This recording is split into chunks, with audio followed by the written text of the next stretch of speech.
What's up, everybody? We are back with some Moto. Although I'm going to play some Arena while we wait. I think we got like 5 minutes.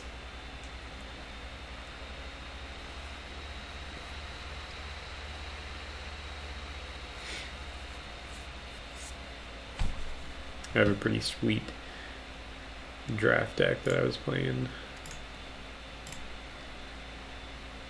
Oh, that's not it.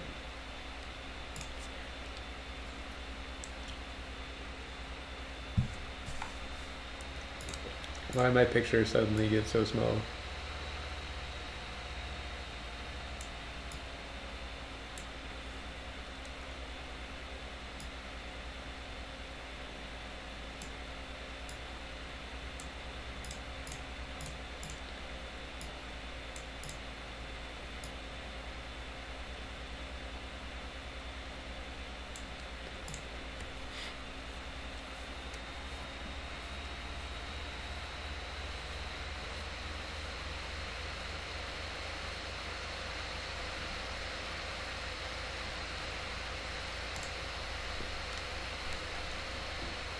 Oh, this deck is good. I'm only 1 win in, but I have 3 of these things. Got a bunch of spells. It's pretty aggressive.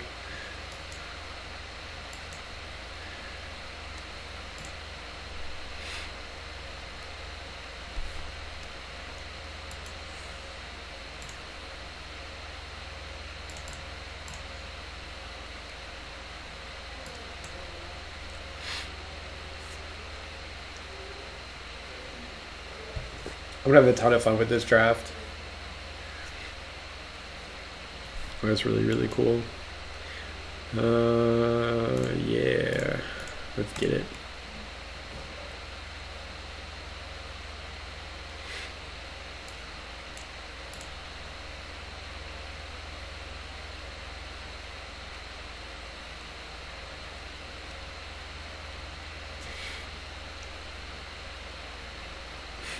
The Junk Shadow's coming later. You inspired me with your Jeskai deck. Last week I drafted 3 clever Lumimancers. Oh, this worked perfect.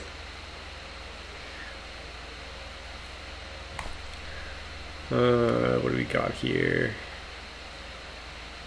Get flying to that. Kind of okay with that. Let's give this flying. Get rid of this thing. This thing lets us scry. Ooh, baby, yes. Attack with these.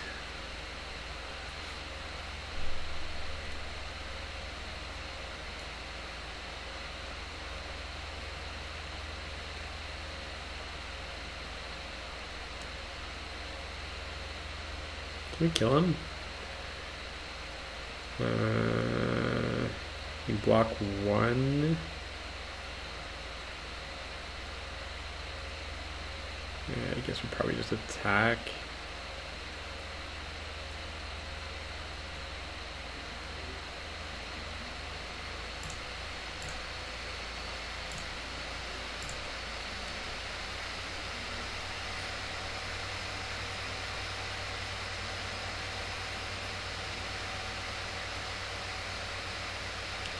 This is 1, 2, 3, 4, 5. We can't kill that. We can protect this thing? I guess that's okay.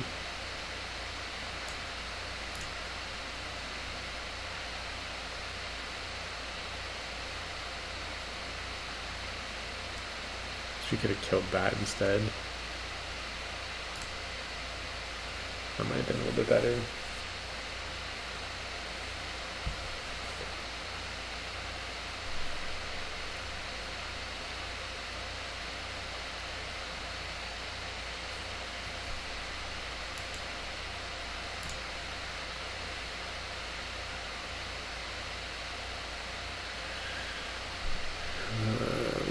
This thing flying, maybe that thing flying.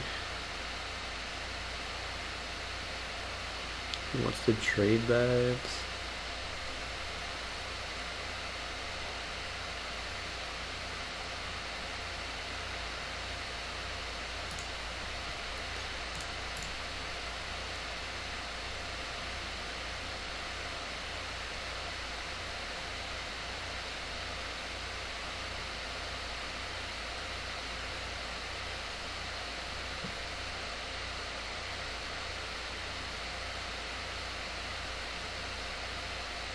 Is that good enough? Yeah, the big boy has reach. Kind of want to spell, but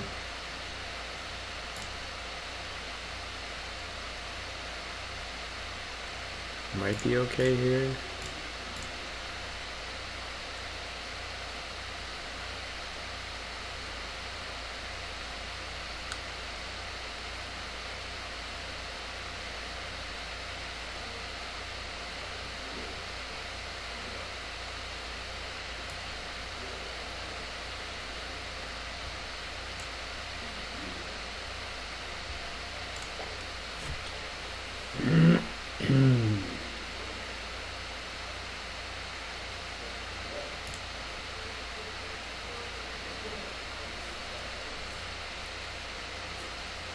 If we can hit a spell on this one, it'd be pretty good.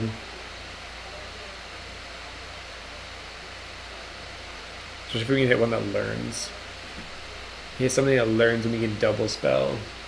And then we should be able to kill him.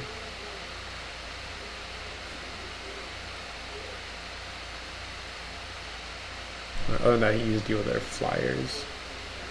He's just gonna die.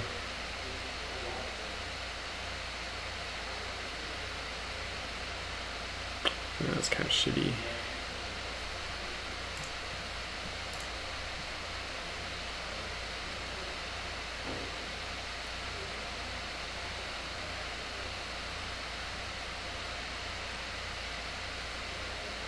That's pretty good.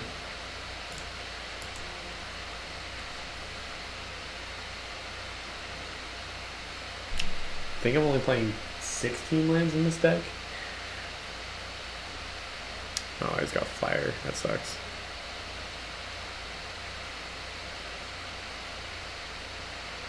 Yeah, be aggressive. I like it.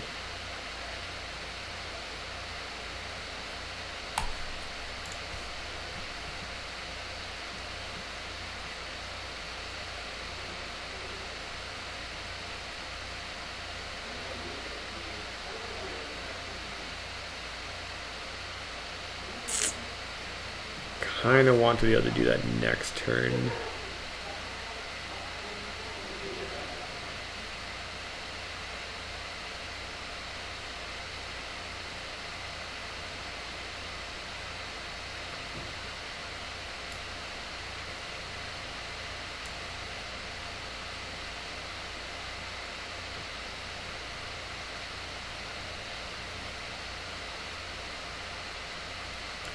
Well, maybe we can make enough out of this.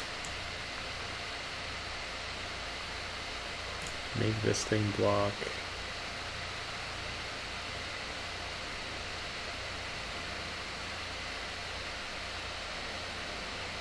Yeah, I am. Are we ready? Is there pairings?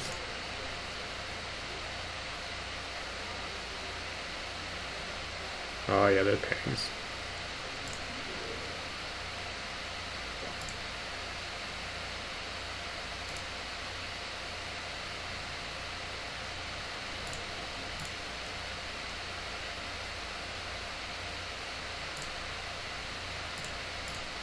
Dustin, give me a minute.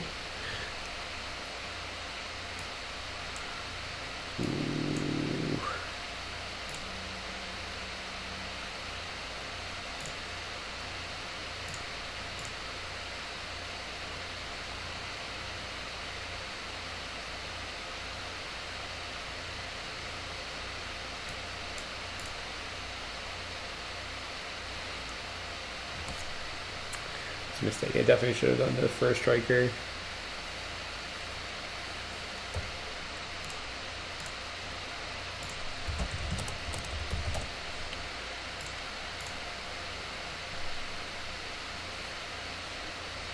Oh, that's unfortunate.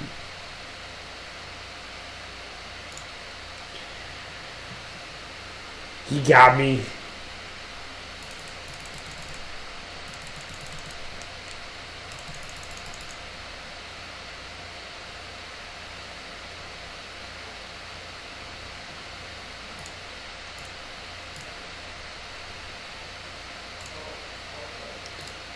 The shadow.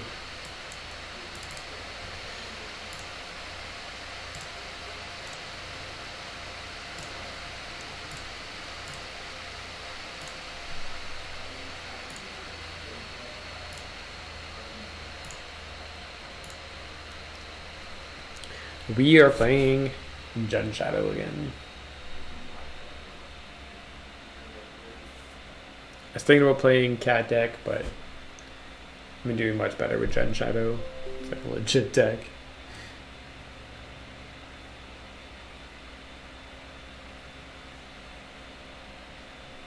Yeah, and this hand's fine. I'm assuming he is on Amulet Titan. He is not on Amulet Titan. He is on 4-color nonsense control.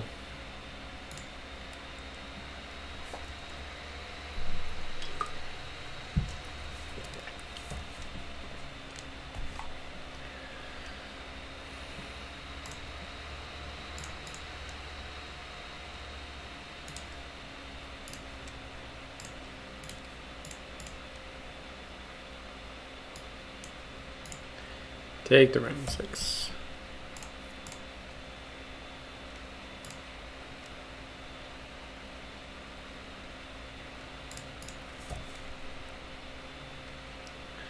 This is pretty good for us.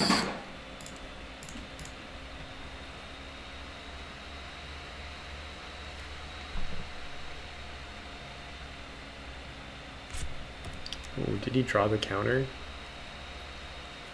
No.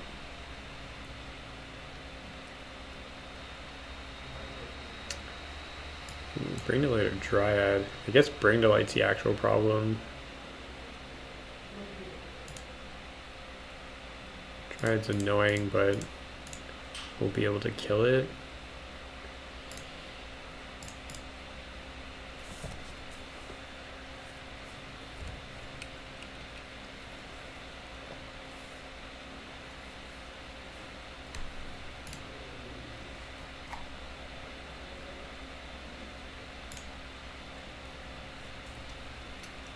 Oh, what's up, Brad? Yeah, he's definitely gonna be big boy Goif.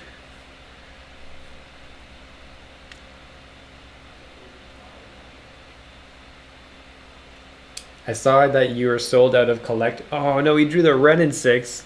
You bastard. That's not what's supposed to happen.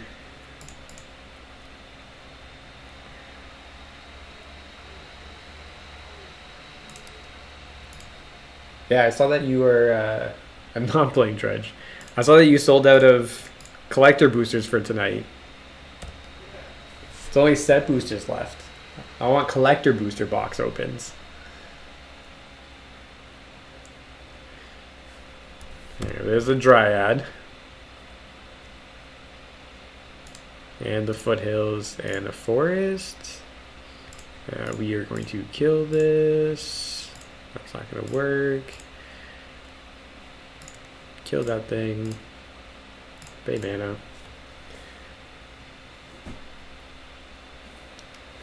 Oh, I may have to push the demand.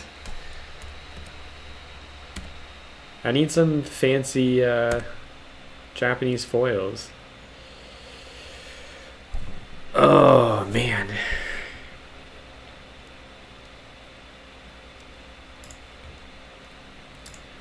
Let's do this. Let's see what we draw. Is Forest an unknown?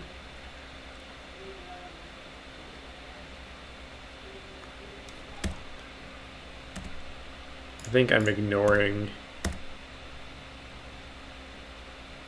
this Renin 6 right now. And then we're just kind of hoping that he doesn't have Bring to Light. Bring to Light be really shitty. You can get Omnath. Omnath gaining life to kill your Scourge is annoying as shit.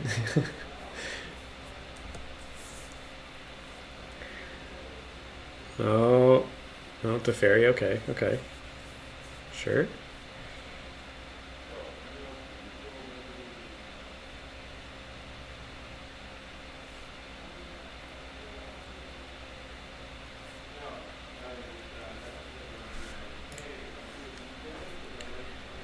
Two unknown.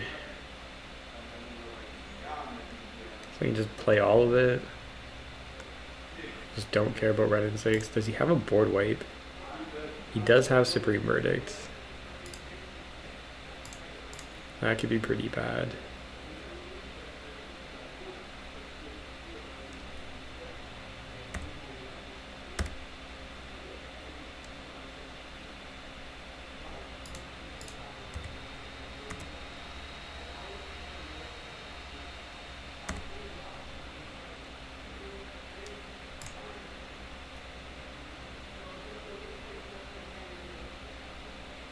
I guess it doesn't actually matter.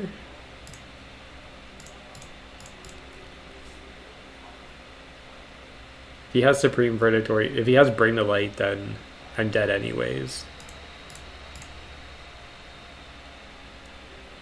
He doesn't need to wipe the board, so he needs to naturally draw a Supreme Verdict, where this would be a problem. Otherwise, I'm just dead.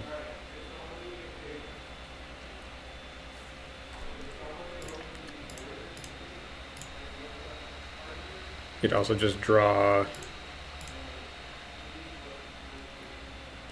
Anger doesn't do anything. Valky I don't care about. Alright, cool. Be aggressive.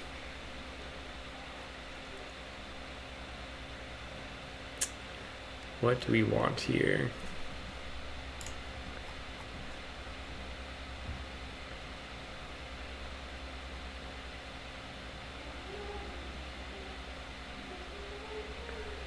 He has Veil of Summer.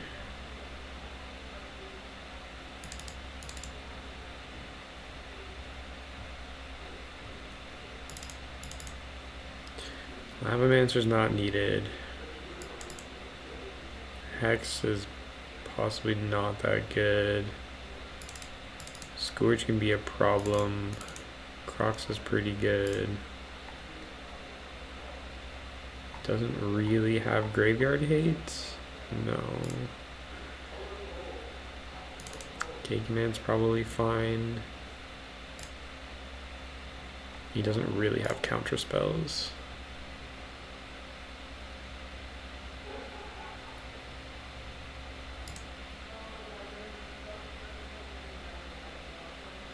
Yeah, that's probably good.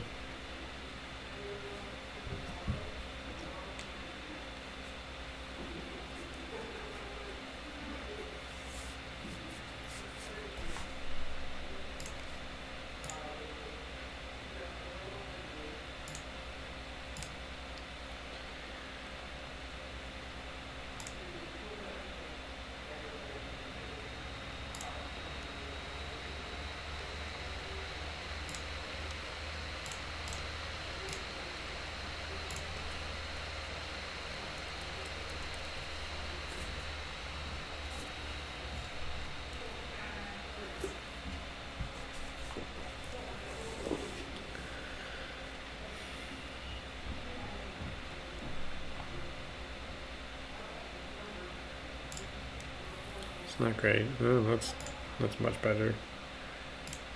I can work with this.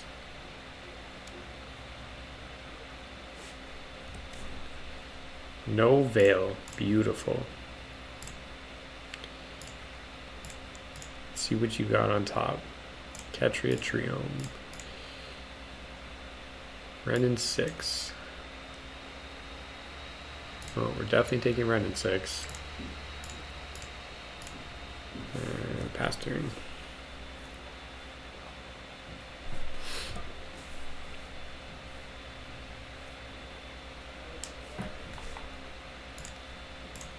Beautiful.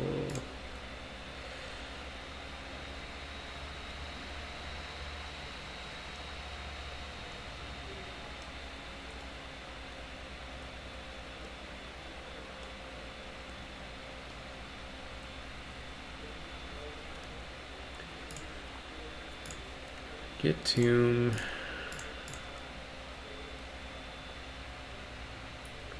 I think we just want to take the 2 paths.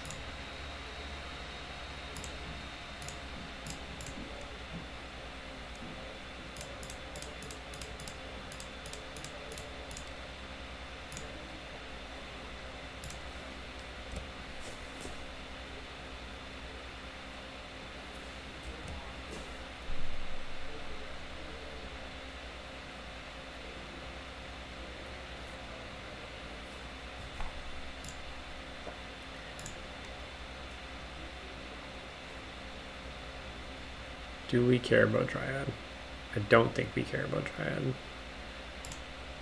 We play this. Care about Timely? This Timely doesn't do anything right now.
Interesting.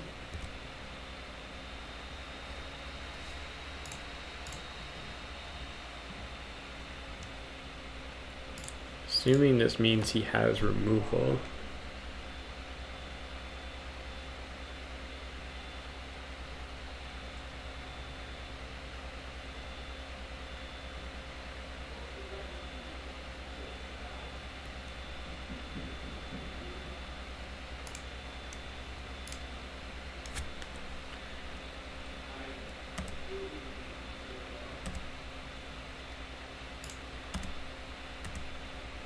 If he has removal, we're going to lose this creature anyways, so...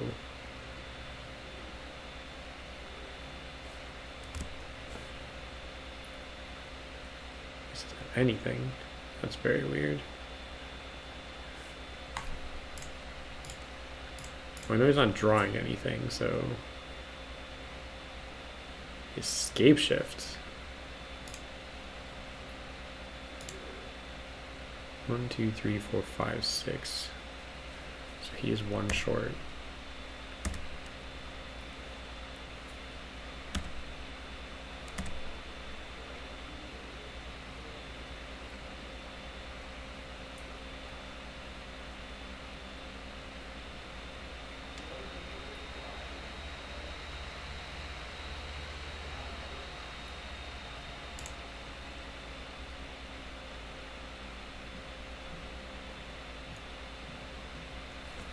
One, two, three, four, five, 6. He needs this to be a mountain for this to work. Because you need 7. 1, 2, 3, 4, 5, 6, 7. I'm going to give him his 7th.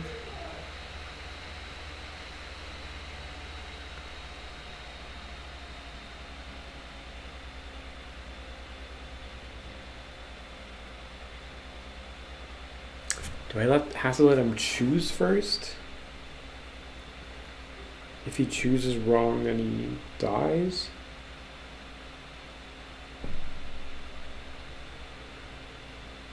Yeah, I was just saying if I kill Dryad, then he still goes up 1. So I have to let him resolve it and then see what he does. And then possibly...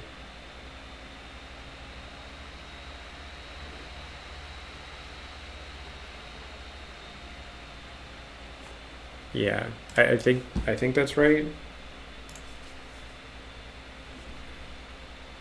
Because if he chooses wrong, then I'm fine.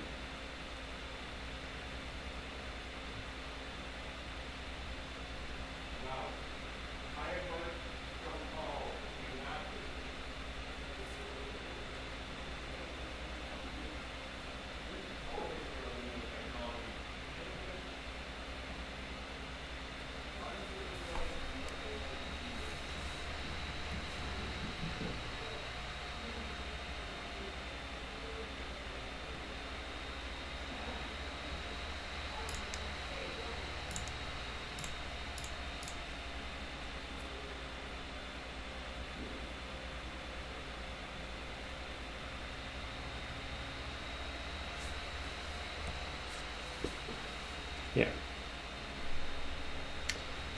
Yep.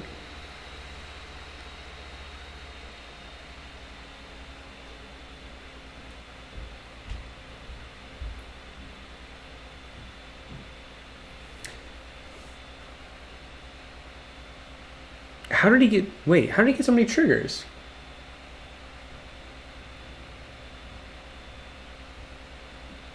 How do you have so many triggers go off?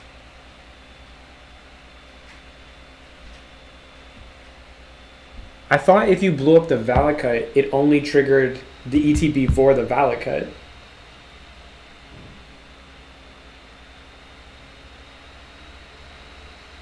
Does that work different with it being Dryad?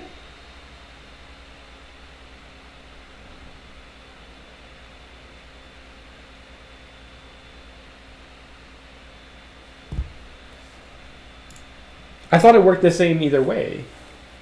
So, like, if you scape shift 7 lands, is it just because there's no 7th land?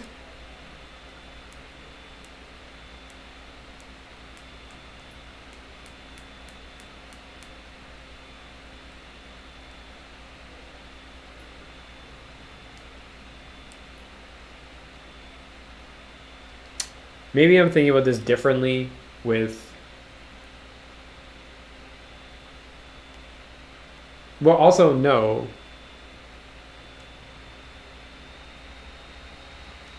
Okay, so, like, if I blow up Dryad, then he gets a mountain trigger off the Dryad, because he just goes and gets a mountain. And then there's 7 lands in play. So he still just has the 6 mountains. But he still has 6 mountains if I kill the Dryad. Unless he just doesn't have a basic mountain.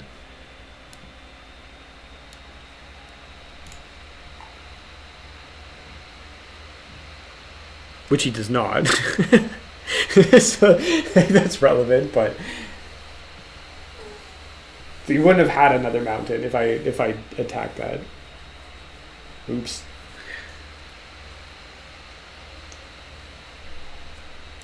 Yeah. I just figured he had a mountain in his deck, but... Yeah, I definitely should have checked that. So I remember... I'm just trying to think of how that actually works then. If you have 8 lands and you scape shift and you go get 1 Valakut and a bunch of mountains and you blow up the Valakut, do you still die?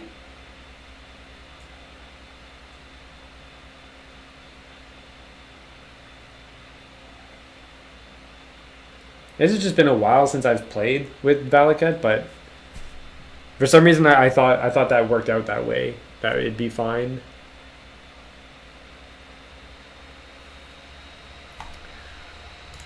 Oh well.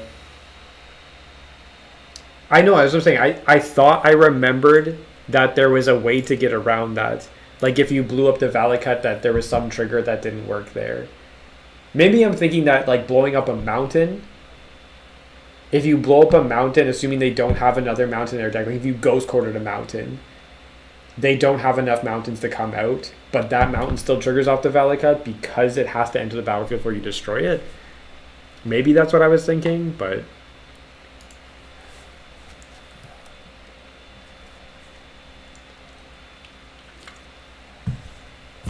Yeah. Yeah, that makes sense.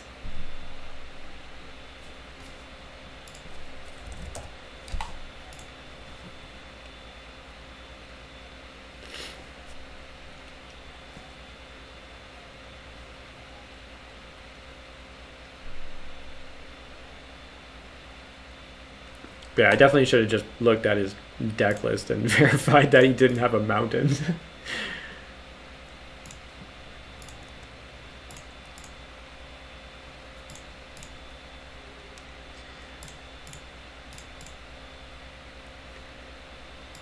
Madcap experiments.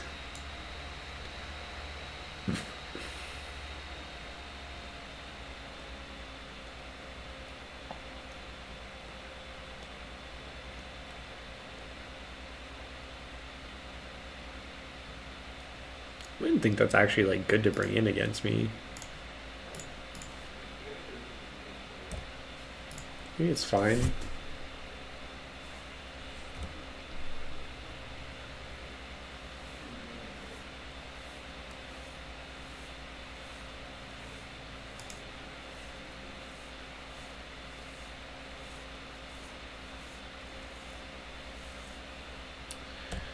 That wasn't a very good draw.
You're very close to just dying to bring.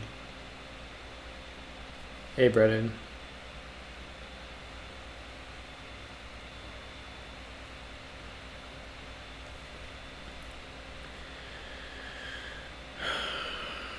He's gonna.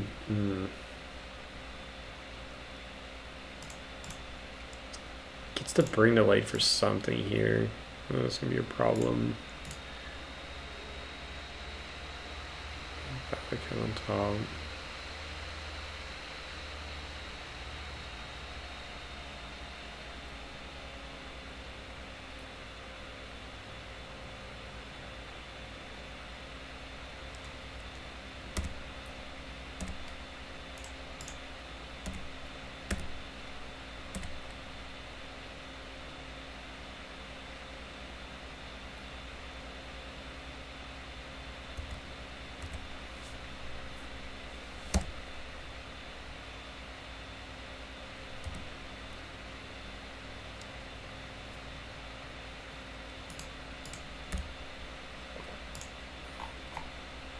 Do you go get Omnath here? That might not actually be good enough though. I think he has to get Supreme.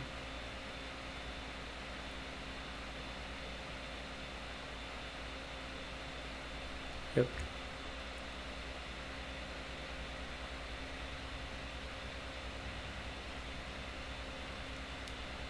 Yeah, that deck looks pretty sweet. Yep. That makes sense. Regulate's gone. He has 2 cards left.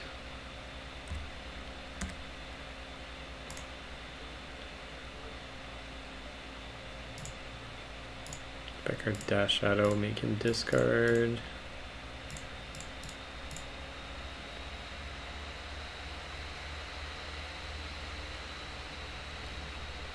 Yep.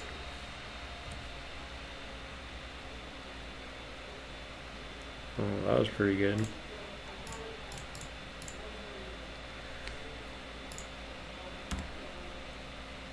Oh, he had the second Bring the Light. Oh, man. Alright, top decks. Come on, nothing. Fade the draw, fade the draw. Alright, we did it. We did it.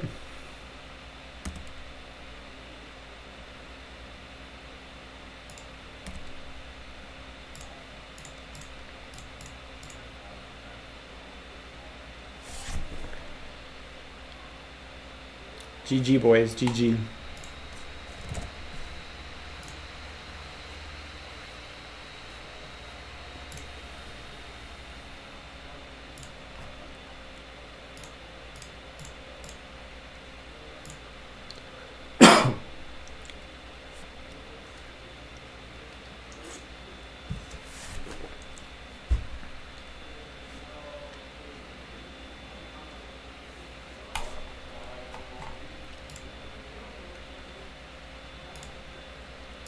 Yeah, the deck definitely looks pretty sweet. I love that Valky can still be played in something.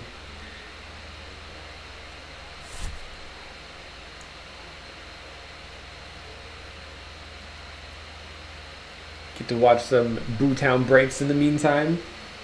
Brad with his Wizards cap on.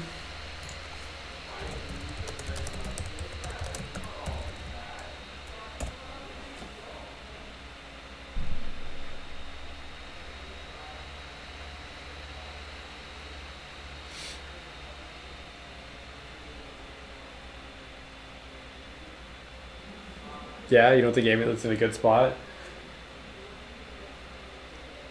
Honestly, don't know what the meta is at all. I just know lots of Death Shadows around.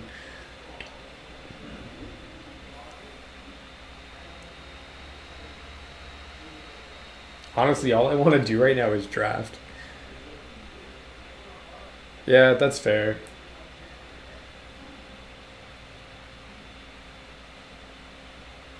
I do think the deck is pretty sweet. I think it's pretty hard to play around too. Like they just have so many answers to everything. Like they have a great mid-range plan, like kind of control the like, Planeswalker. Bring to Light just does all the good things. Last week when I was playing against him, and he got to go get Omnath, and my hand was just Scourge of the Skyclave. That's like, oh, like, I actually just can't play this card. Like, this card is terrible now. Right, okay, that makes sense. I've seen a lot of the Heliod decks. I'm just not a fan of it. Like I love mid-range combo decks. Like that is my go-to, like creature combo especially. But I'm just not a fan of the Heliod deck. I don't know what it is. Maybe it's just playing on Moto. Because like so many games where like the infinite win or infinite life is just not a win, and it's just like kind of frustrating to continue playing. But yeah. Also, the like playing Orion Champions main board, like the main board Death Shadow hate. I'm just like I'm not a fan of things like that. Like it's great when, when you play against them, but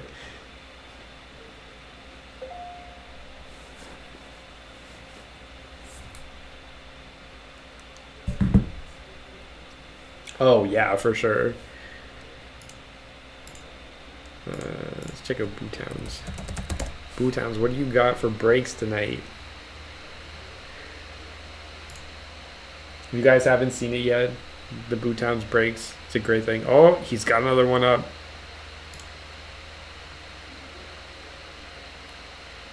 Yo, can we get it on a break tonight? $60.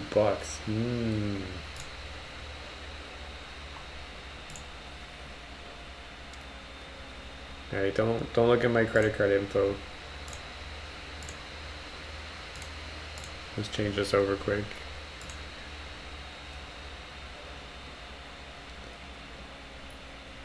Yeah.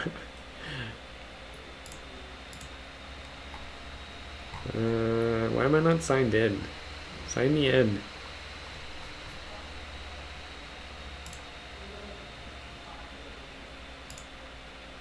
What? You know my email. Continue payment.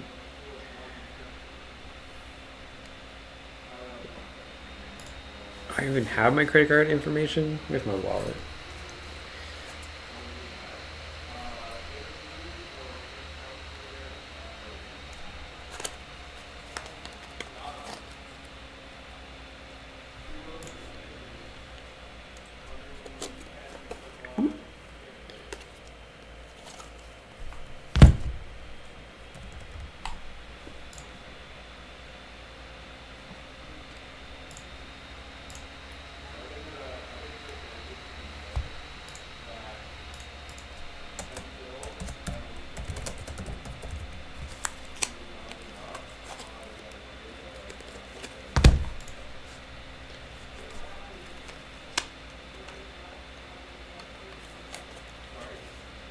Control freak.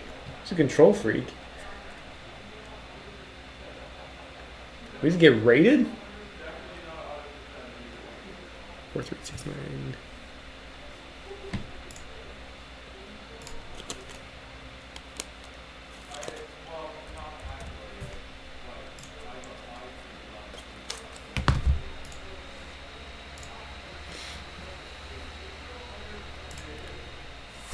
What's up, everybody? We're just binding some box breaks while we're waiting for Moto to play. Playing some Jun Shadow.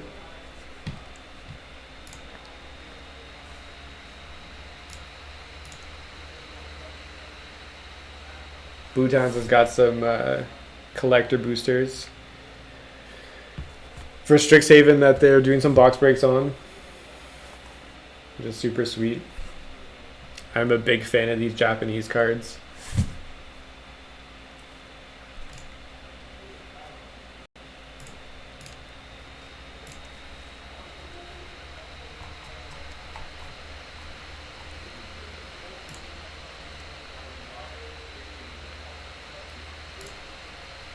All right, Burkhorst.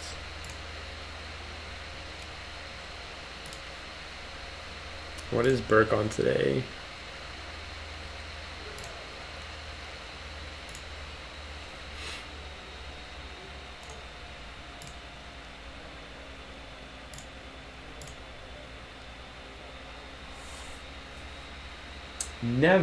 Never forfeit. Never, ever, ever.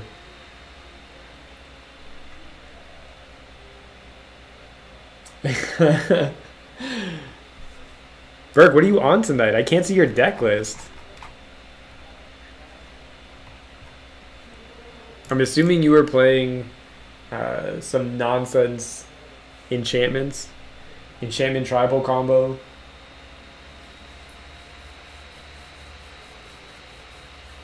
Which I do not have a very good matchup against. I got some enchantment hate this time, though. This week I came prepared.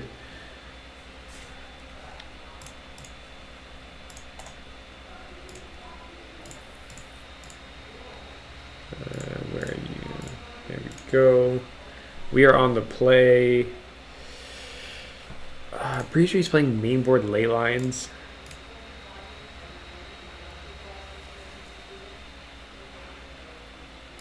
Yeah, we'll try it.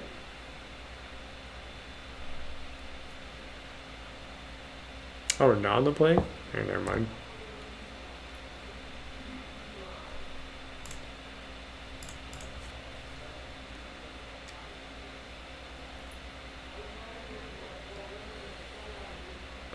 We can go get rid of the other one.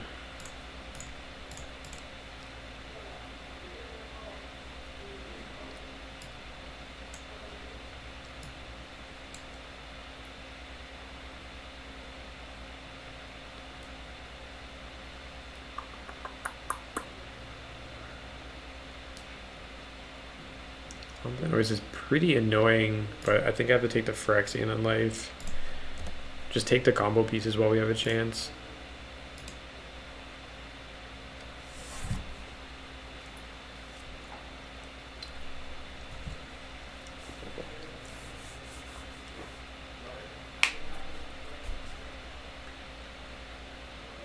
Oh, he drew the Hallowed Fountain.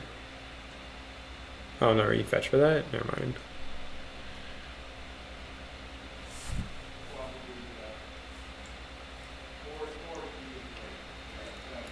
Welcome, everybody.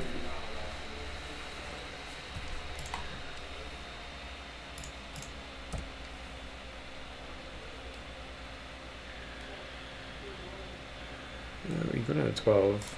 Seems like a good... Get a Hex Drinker and a Death Shadow out.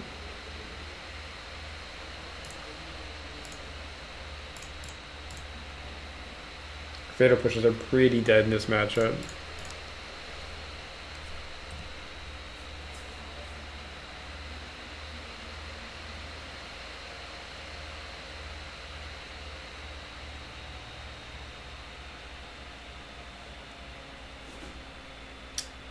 Hey, top of the top, thanks for the follow. For you of those that are new here, we are running our FNM through MTG Melee. It is Modern, our favorite format. And we are in round 2.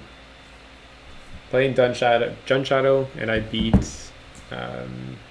4-color like Bring to Light control in the first round.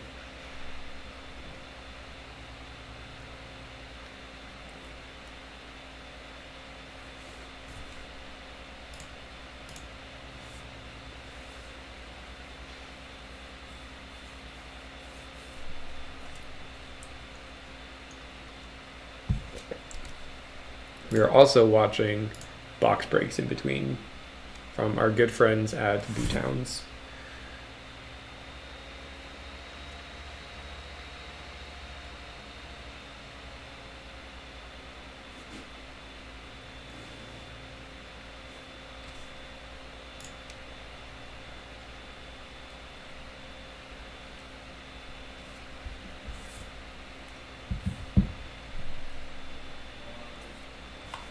Yep.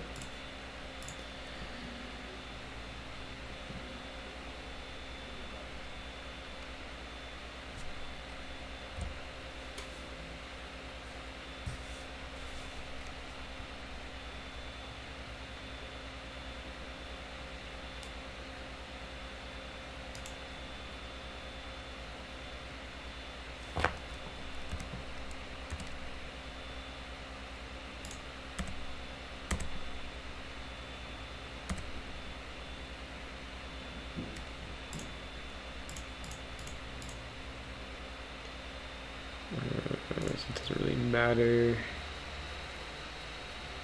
Do I want to level this up? I think I do. I don't think I care to bolt him this turn. Could level it up 2 more times next turn plus bolt.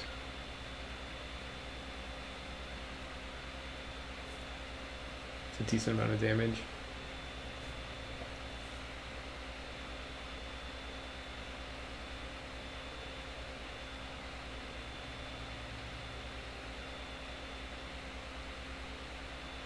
When I was playing against him last week,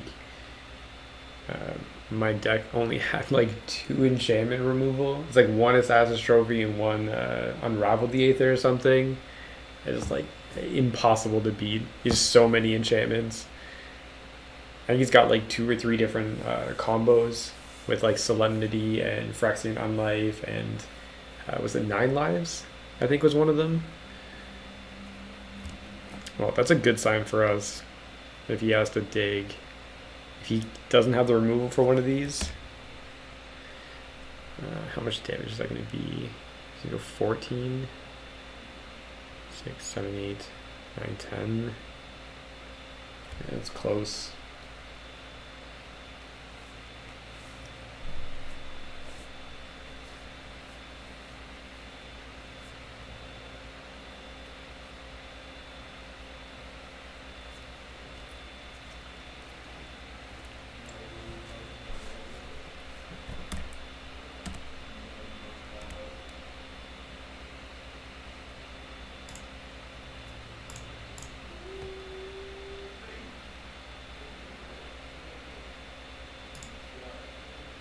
I don't want to see what we're drawing. Wooded Foothills. Maybe 1, 2, 3.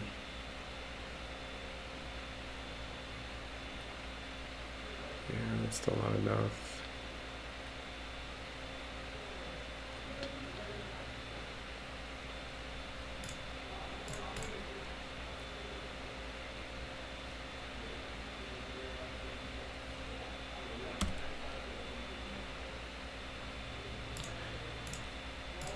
We had already played a land.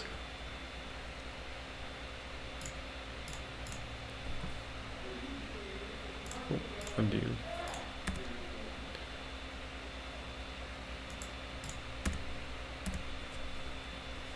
Gotta fade another turn.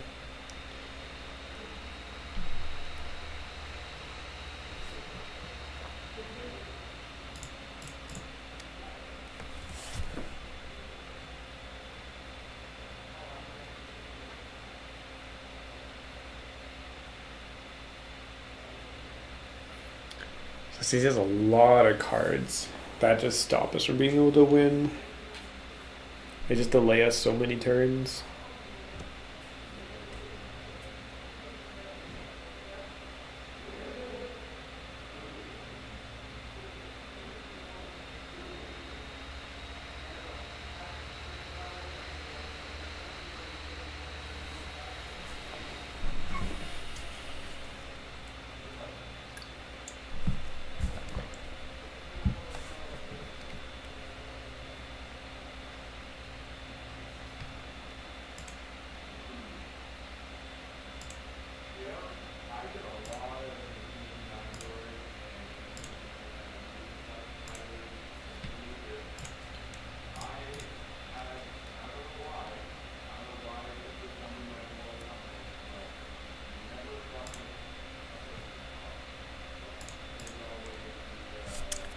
What you got for me, Burke?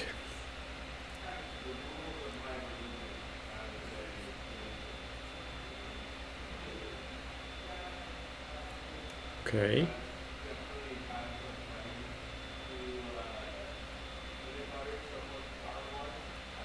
Oh, that was a bad draw. Maybe we can take the win come from him. Oh, he's got nothing. Oh, he's got Dovescape. Ugh.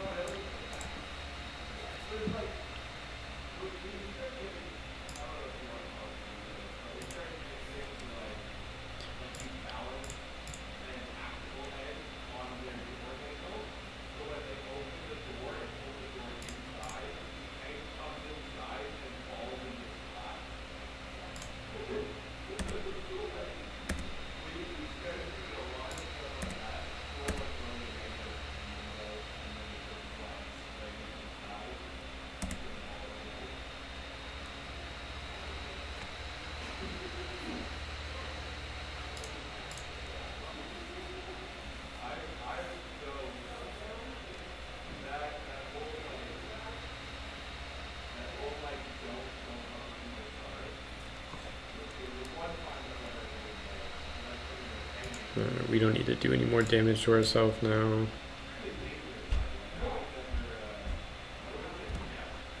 We should be good.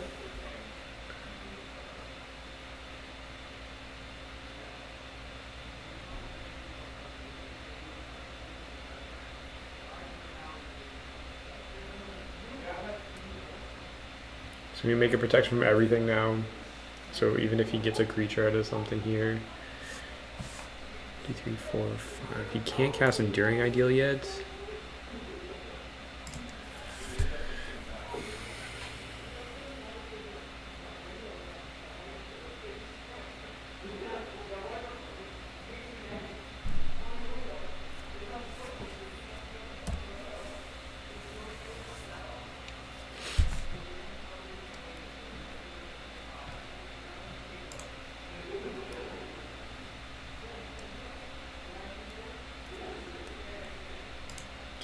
I love Brad in his wizard's hat doing box breaks.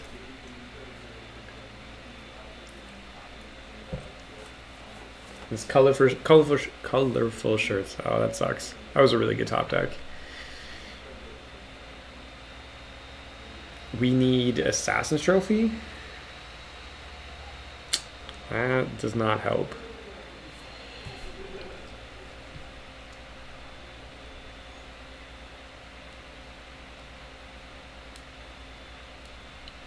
I guess we can get Luris here.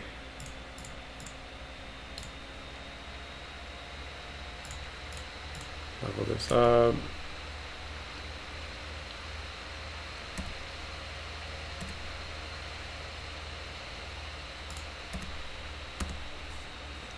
Could also make a protection from everything, but like we're gonna need to hit Assassin's Trophy anyways.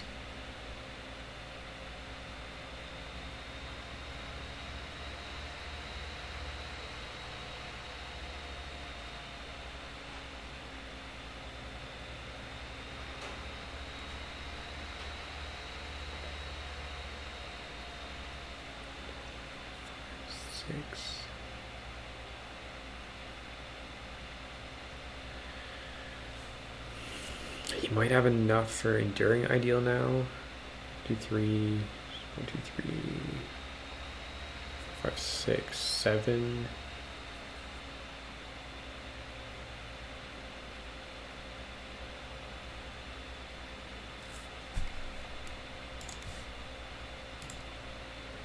I still can't see his deck list, so.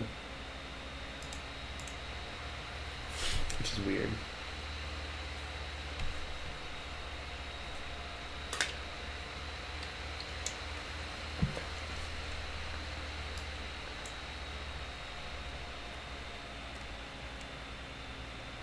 I missed some of the follows too. Costa, Control Freak, MRT, and Delatrius. Thank you guys for the follow. Appreciate it.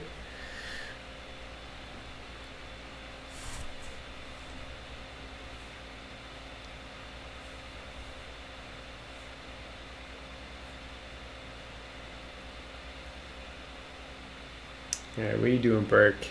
What you got for me?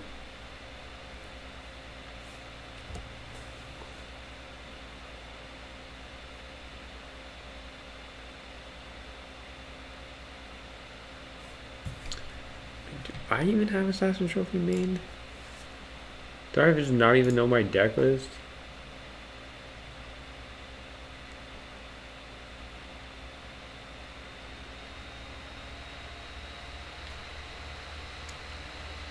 I do not.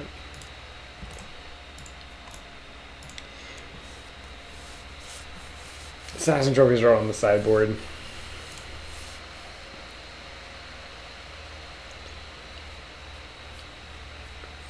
Alright, Mystic Repeal. Cox is probably fine. Trophy's good.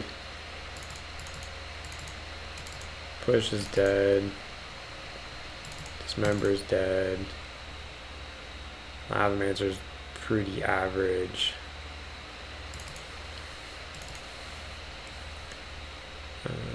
Cleansing Wildfire is okay because he plays Onthanice, so we possibly can blow up a land and get our creature back. Let's try that.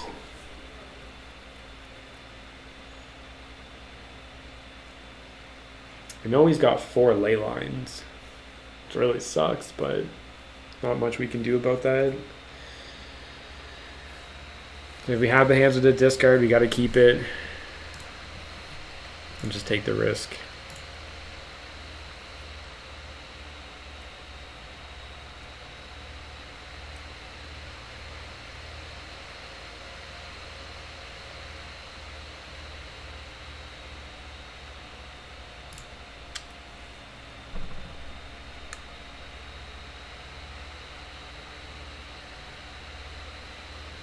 It's not very quick, but we have the combo here.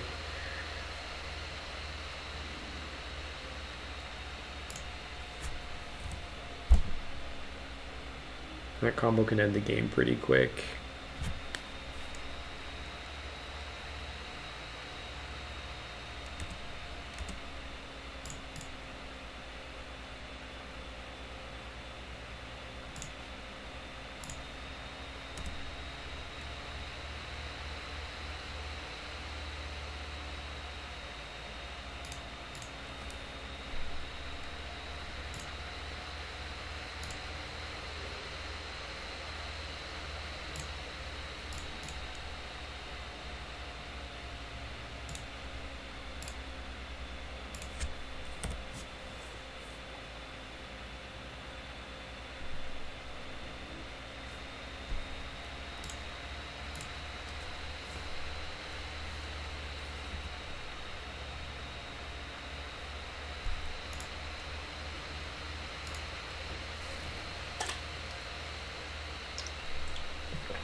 We got all hands.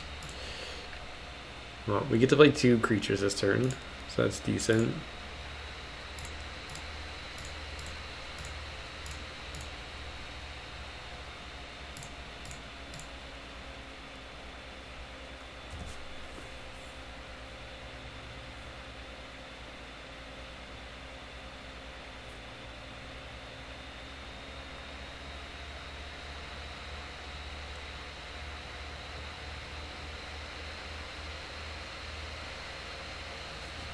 Might be able to sneak out a win here.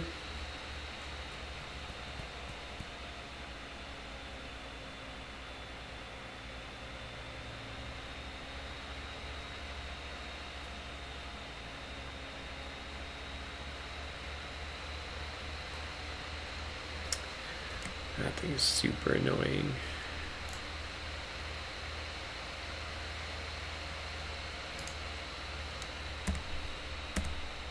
Why is this thing hexproof? Like,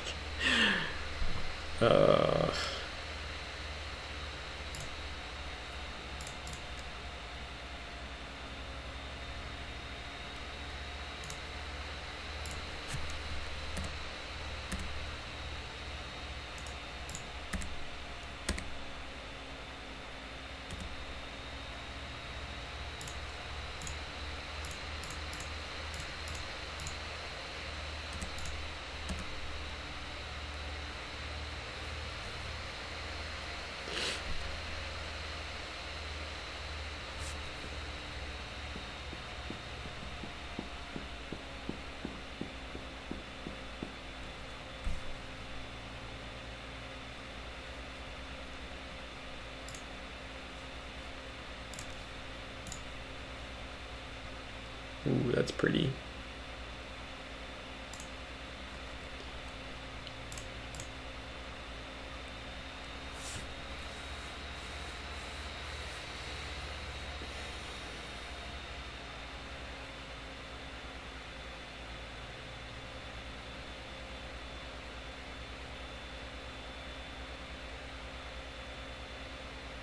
What are you thinking about, Burke?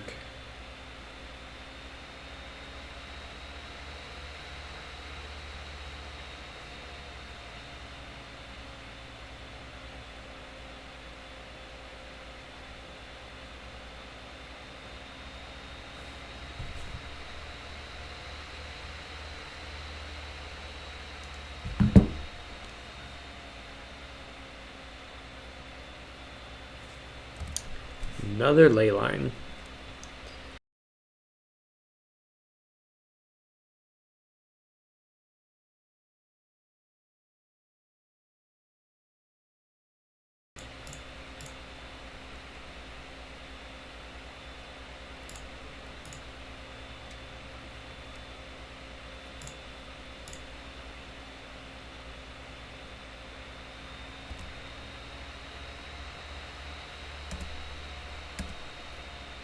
Two-turn clock.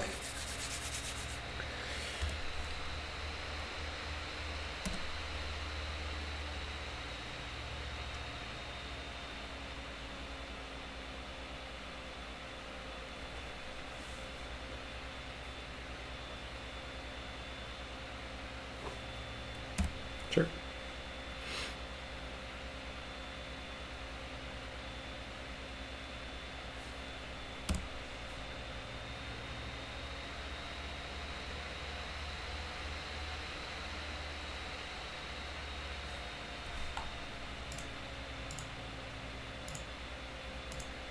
Just two lotus bones.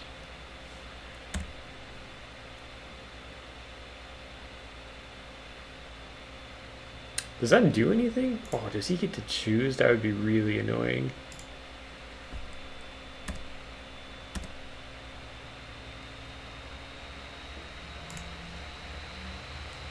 You're gonna shuffle this back in.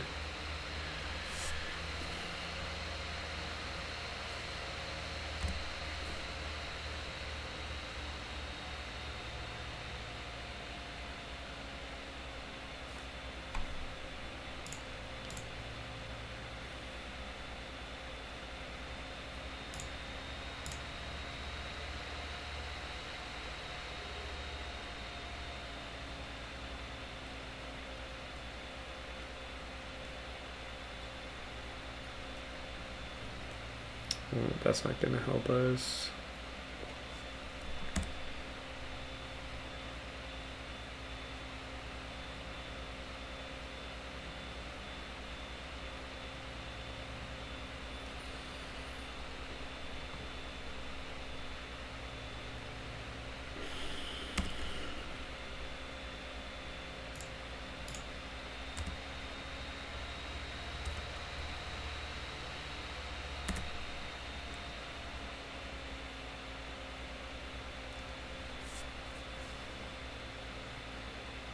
My stream is dying.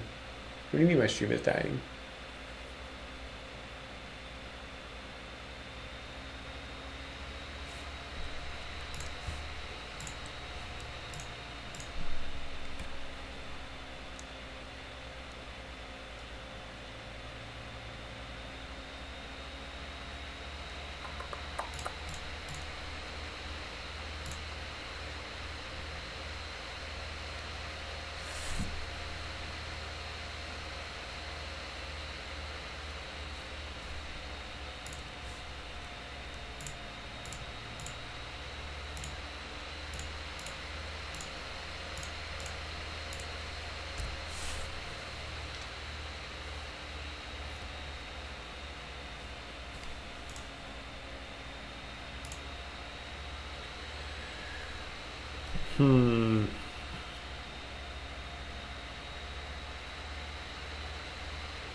Well, that Assassin's Trophy was very good timing.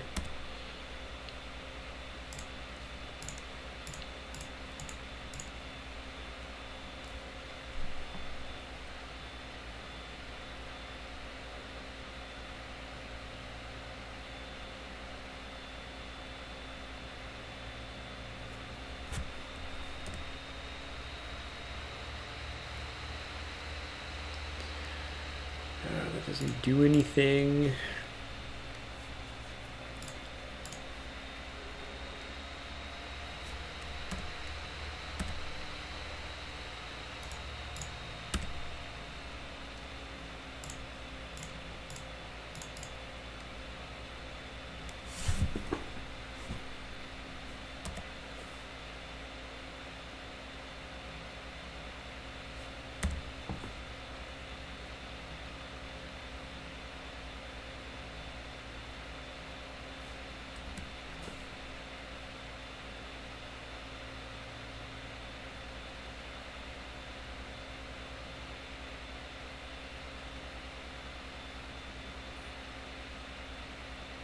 That's probably because I had a bunch of stuff in the background. Trying to watch box breaks and stream at the same time.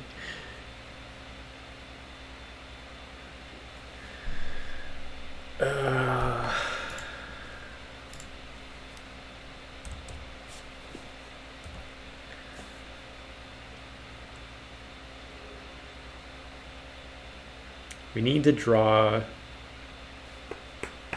Battle Rage again.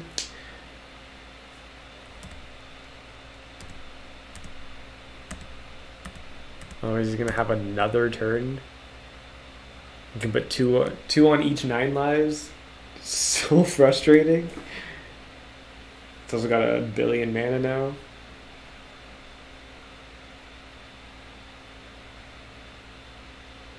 So we do have the lure, so at least we get to draw multiple cards a turn.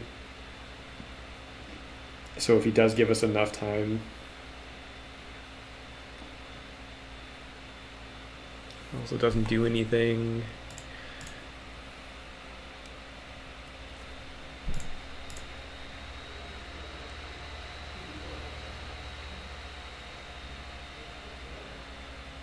Burdens.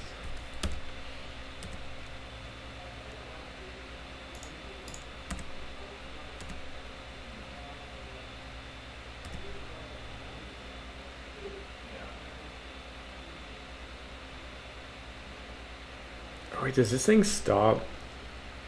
No, it doesn't. Okay.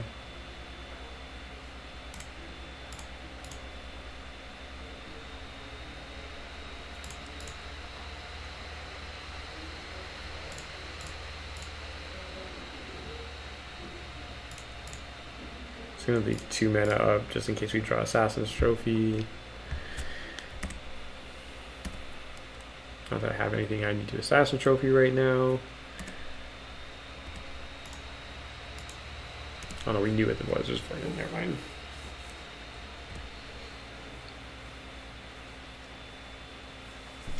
Alright, what do you got? Yeah, that's fine.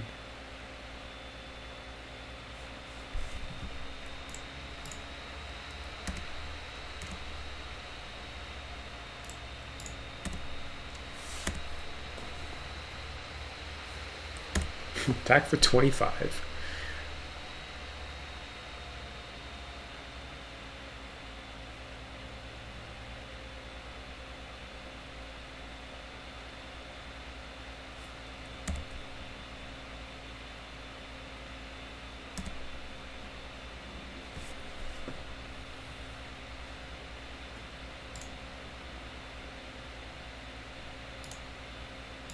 All right, so we pulled it off through double 9 lives and a ley line.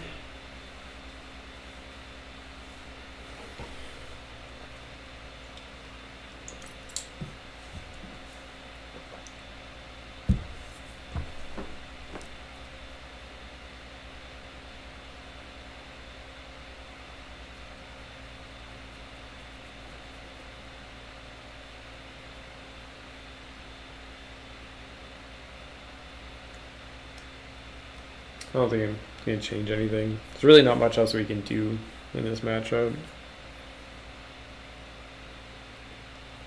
Kind of just hope to be able to make him discard. If not, yeah, that was game 2. He comboed me game 1.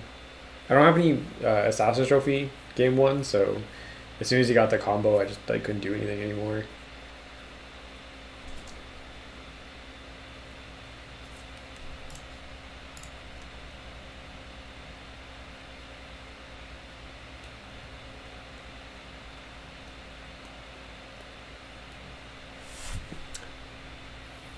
This isn't great, but we do get to make him discard no matter what. I guess not no matter what. If he has double ley line, then that's a problem, but if he keeps a hand based on ley line and then we get to tuck it and take a card, that is great. And if he doesn't, then we just get to have discard plus the Mystic Repeal.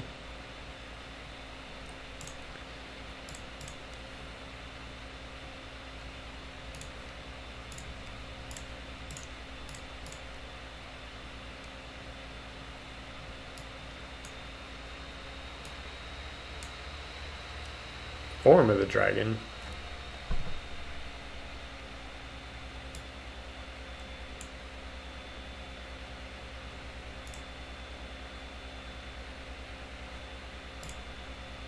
Just gonna take on Thin Ice.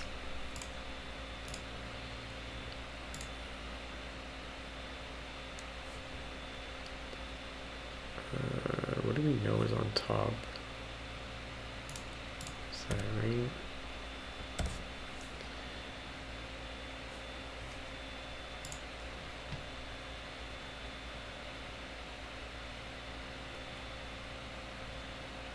Did not play the Lotus Bloom. Seems weird. You can play the Omen. Oh, maybe I knew Lotus Bloom was on. No, that doesn't make sense.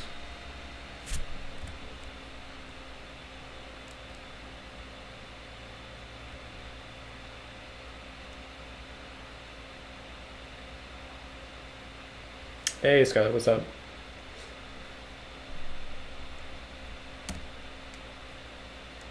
Yeah, I don't actually remember what I saw on top.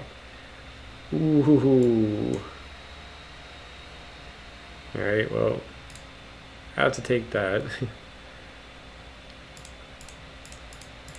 Because we don't really care about ley line at this point. We can just double bolt them before they get a chance to do anything with it. Yeah, I don't know why he didn't suspend it. It was the fountain on top. Yeah, okay. That makes sense. There we go.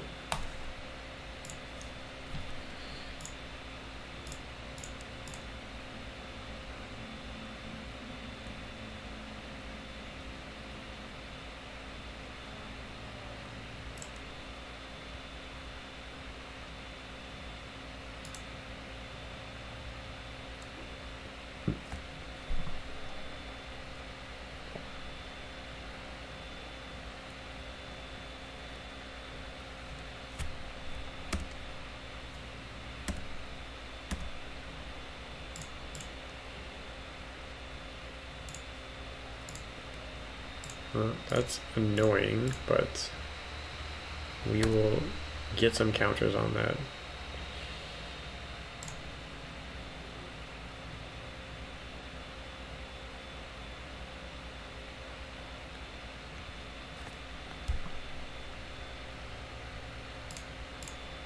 I think I want to get Luris right now.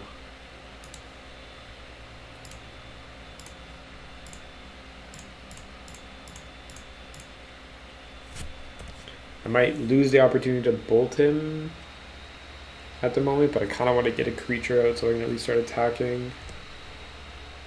Luris also let us start bobbling so we can draw some more cards.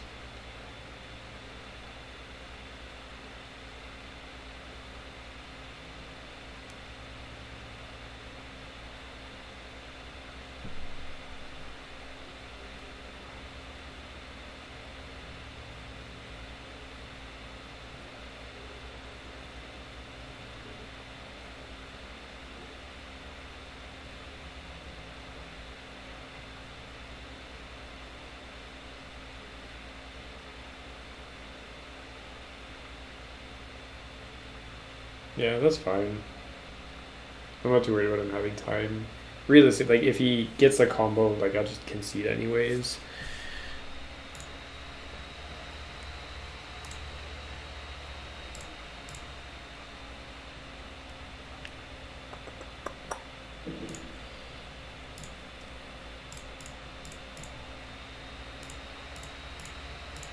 We want the Mystic Repeal available. Bobble.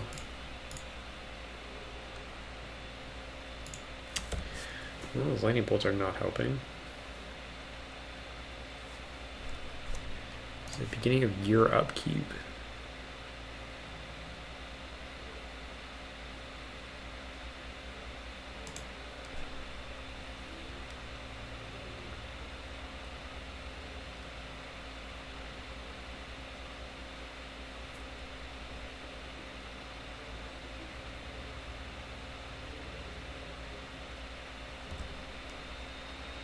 Interesting. Does he not have bubble or no? He has those moves this turn, right? Oh no, there's still one more turn. Okay. For some reason I thought he could do it this turn.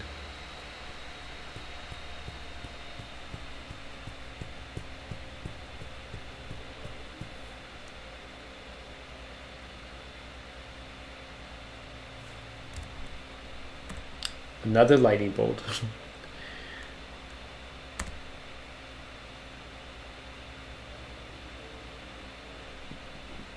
If we could hit like a Thoughtseize or something, that would be awesome. You can just take this forward dragon, then we don't have to care. And then we can Mystic Repeal this ley line. We can actually kill him pretty quickly.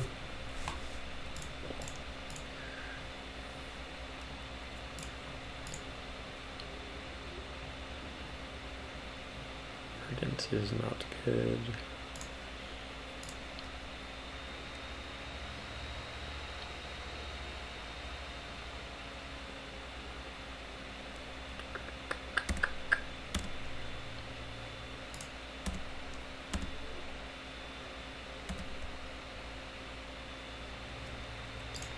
Assuming he has more basics.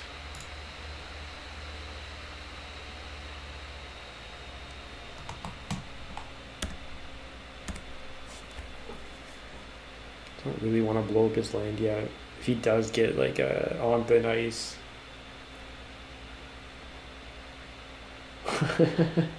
Yeah, there's definitely a way to die.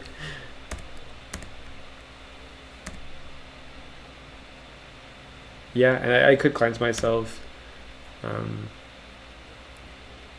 But I more or less want to keep my Luris out. And with his removal being enchantment based, with like on thin ice, I kind of want to just protect that. Alright, this week gets interesting though. Okay, so we have 1, 2, that's 4, 5, 6. It's getting close.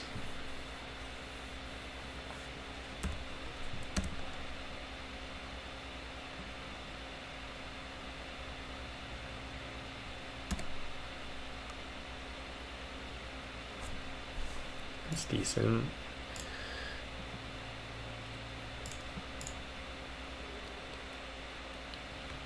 However, it's not like super helpful.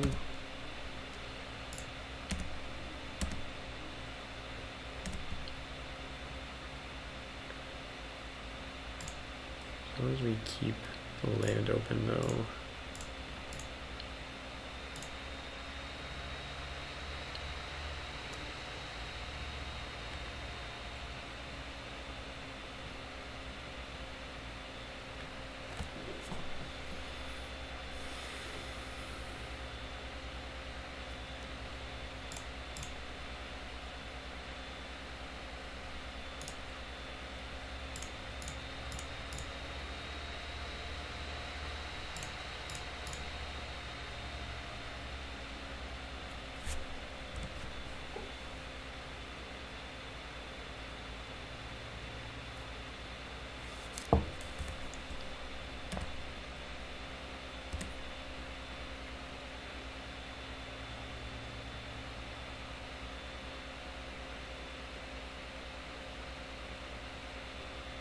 You might have him dead here.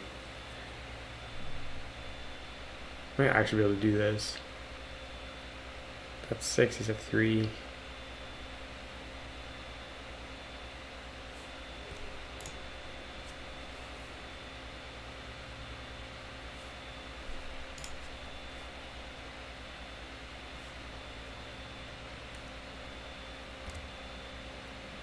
Alright, we have to get rid of this thing. Being each ends of your life total becomes 5. That doesn't matter because we have to kill this thing. I can't attack him, so we have to tuck this.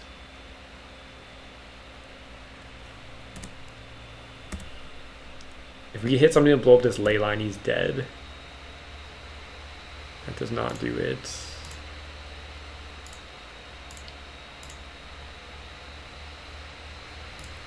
See if we have anything on top. But same line on top.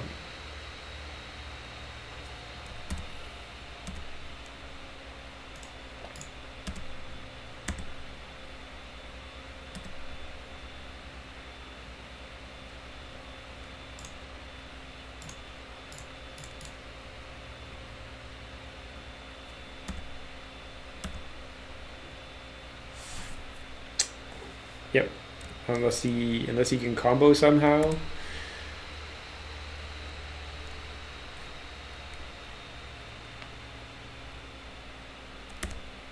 Okay, so now we have to find it.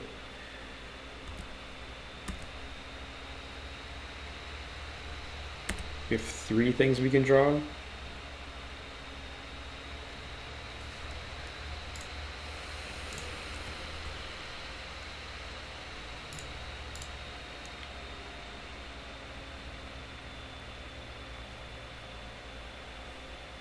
Returning peatland is not it.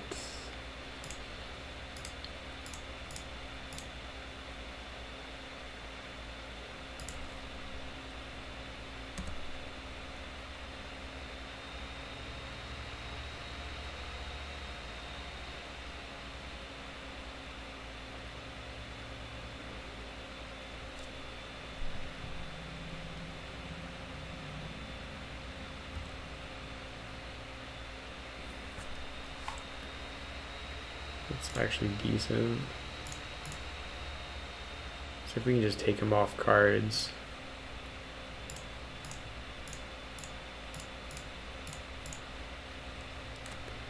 Get rid of that. We don't need lands.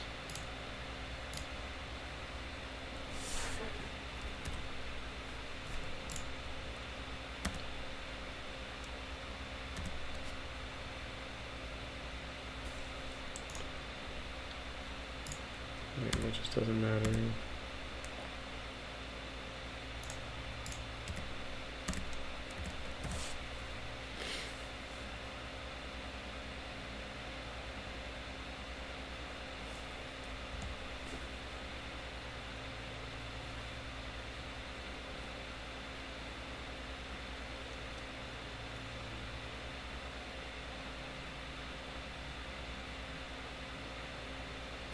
That's a Yeah, that's a long way of doing it. That's a lot of life loss. Can we do this thing? No, this is just a kicker. Alright, come on. Give us something. Tidal wave doesn't help.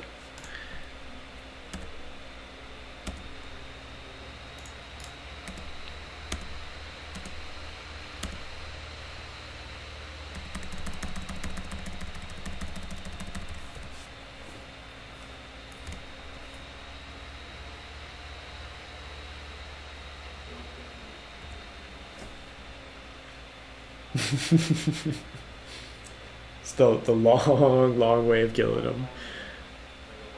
He might actually run out of time though with this because he has not found a way of actually killing us, and we do have a way of beating him. There are multiple ways of beating him in the deck, so. Also, I don't know if he has a way of killing us. I guess like if he could find Form of the Dragon again, he could kill us.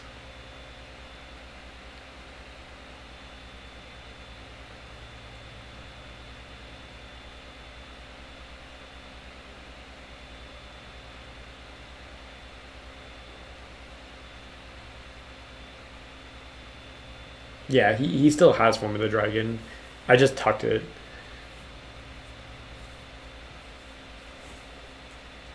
I was really hoping I was going to get to tuck the ley line instead and then just triple bolt him to death.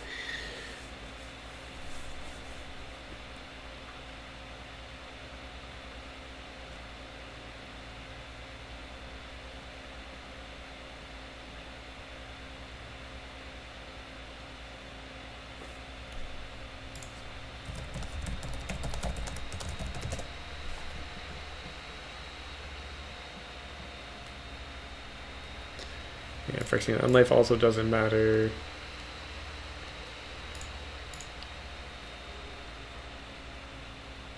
Dash, oh my god, these things are not helping.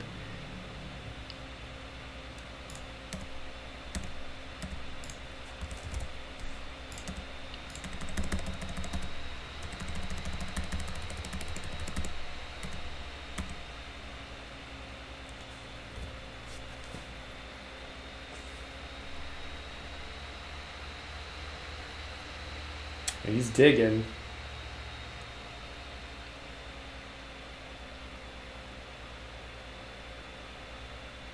Yeah, I'm fine. I just told him that he's gonna run out of time. Ooh, this puts it on top, right? No, that doesn't help.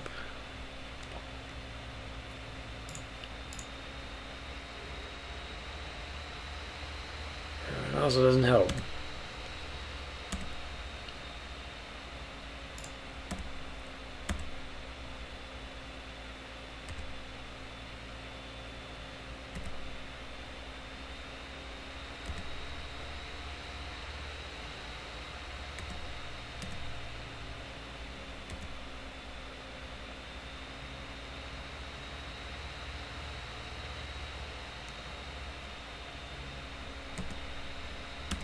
Yeah, he's just digging. Moment of the sea on top. Oh, I got a bunch of shit to discard. What are we drawing? Oh, Thoughtseize.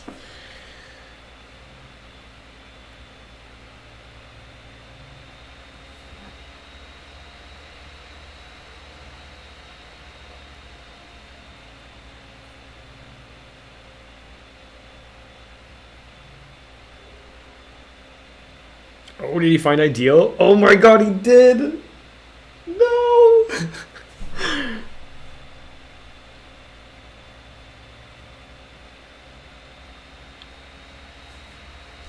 But does he have the 10 seconds? Okay, let's see.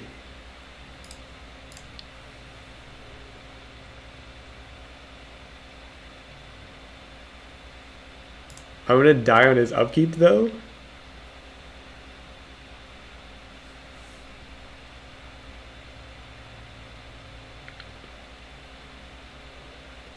Is there a way I can do this?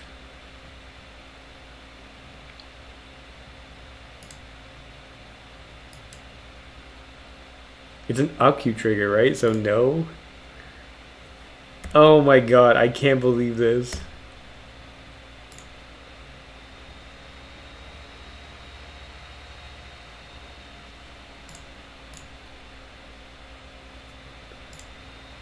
Cast all my dudes.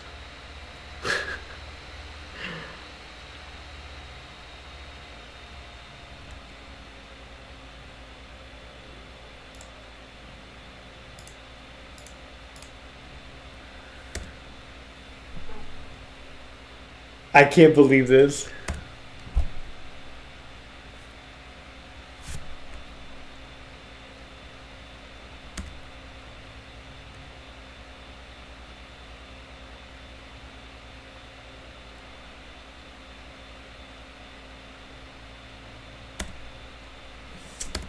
Oh my god. Oh, is he gonna die? Judge? Judge?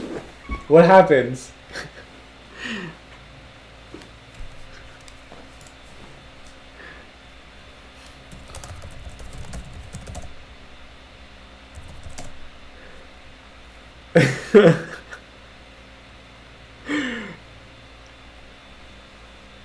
I'm gonna get the Xavier quick call on this.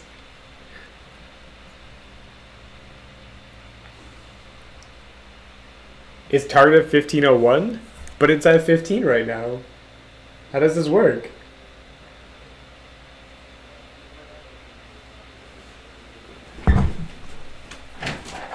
Xavier, can we get a is he here? Xavier, no, he's not here. Damn it. How does that, you know how that works, right? I mean, like, I think it technically rules in your favor. Yeah, technically. Whatever you want to do. Yeah. Alright, well, I'm pretty sure that this rules in my favor, but I will concede. I will concede to him. The perfect draw, the win at exact time, deserves a screenshot.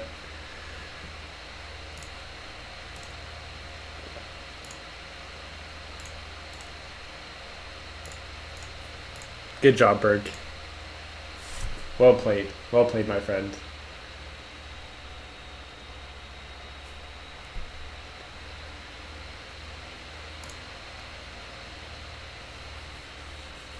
Oh, if we can get him in chat real quick. Yeah. Oh, that was really good. That was a good game.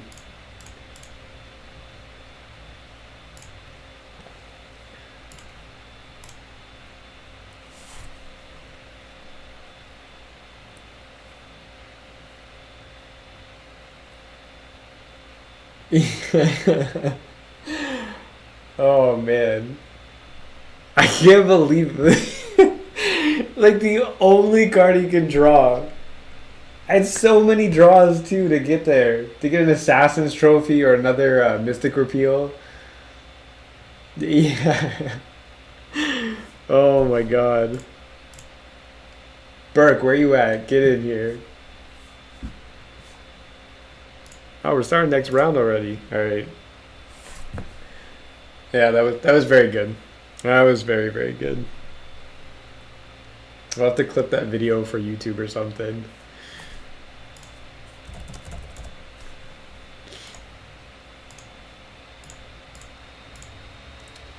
Alright. House and Mana. What are you playing today?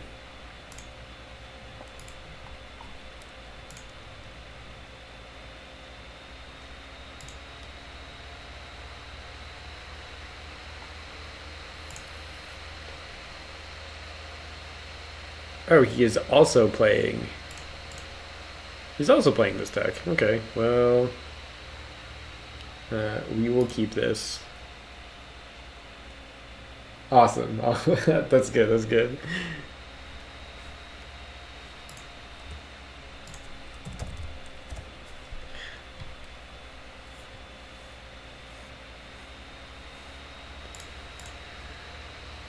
Yeah, we're still gonna look at what he has. I kind of just want to know what he's gonna do. We will get Blood Crypt, and we will Thoughtseize. Really, we just want to make sure he doesn't have Ren in 6. These cards are all super annoying. What is the biggest problem?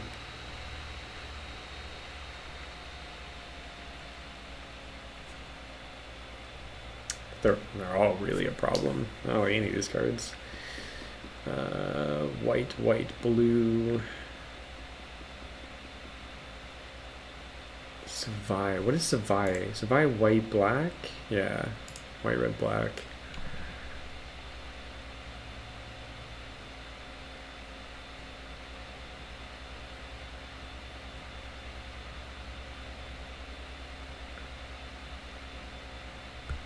Like, we have the answer to Omnath. Brendan Light just gets another Omnath.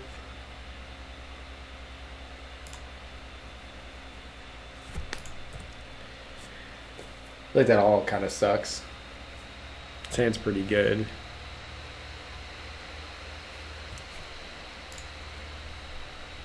It might be different if we had a creature to actually protect here, but I don't really, I'm not too worried about the Lavamancer dying.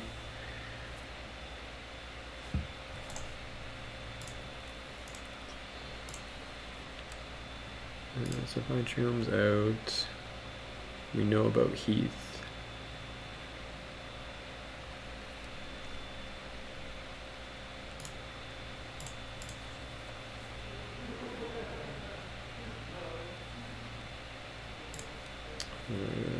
Don't really need...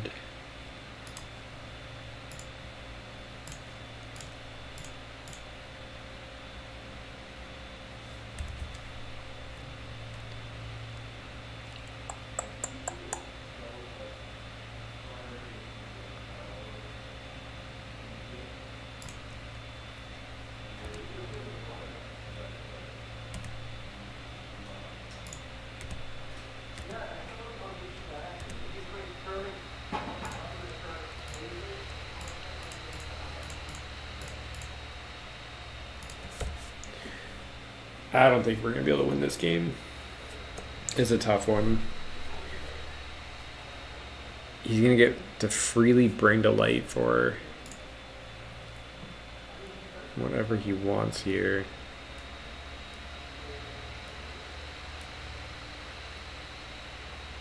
Like, I can force him to Supreme Verdict, I guess.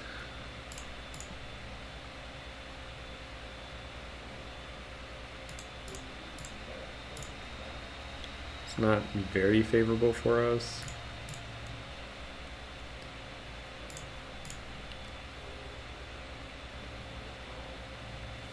Well, that's also pretty good.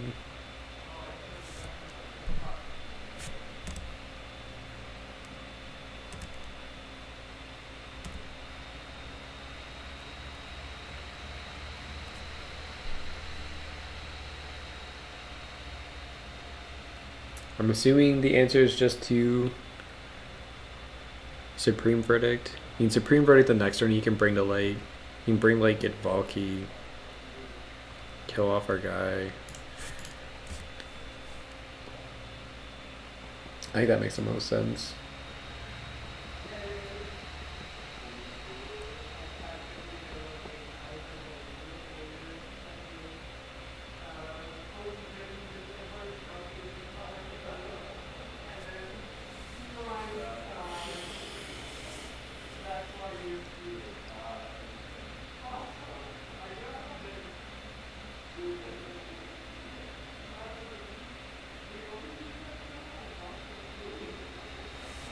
Yep. We do not need lands. There's a Thoughtseize fine.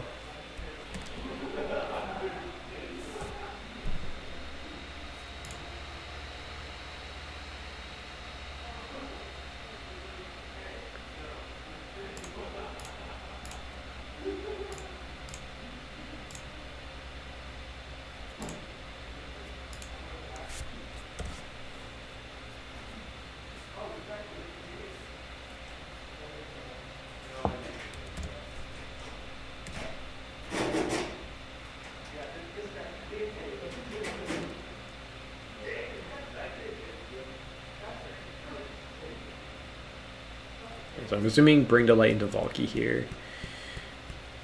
Because you could just go get Omnath too. Omnath would be pretty good. I think it's safer to get Valky though. Yeah.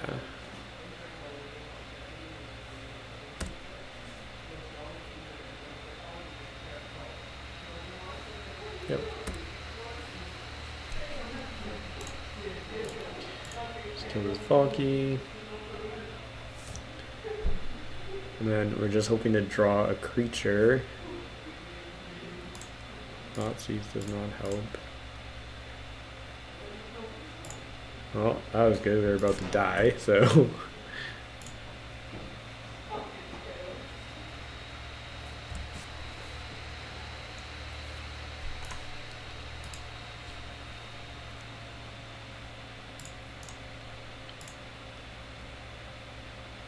Sure, bring the light. No way. Nonsense.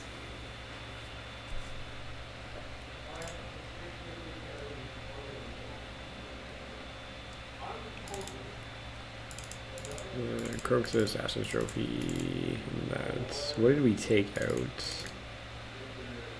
No, we took out Lavamancer, Hex Drinker.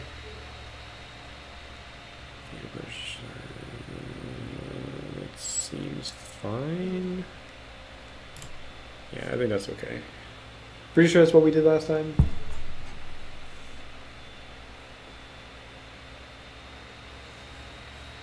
Hex Drinker's pretty weak to Renin 6. And removal tends to be Supreme Verdict that really gets us.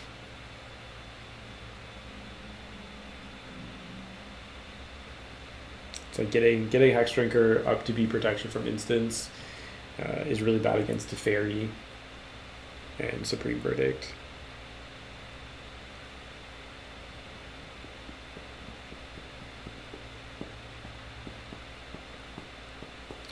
Maybe I actually want push over Bulls. There's more creatures that we can hit with push.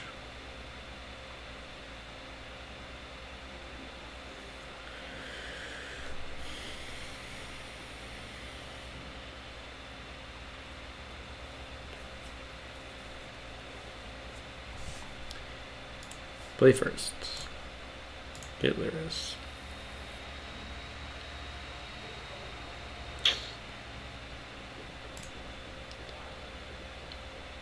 Oh, that's so bad.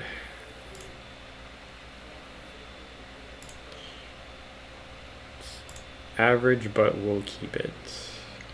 And get rid of the bolt.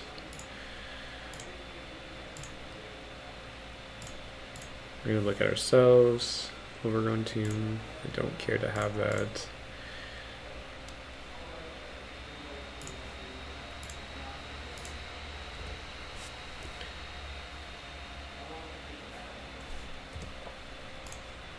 Wow, draw the Overgrown Tomb anyways.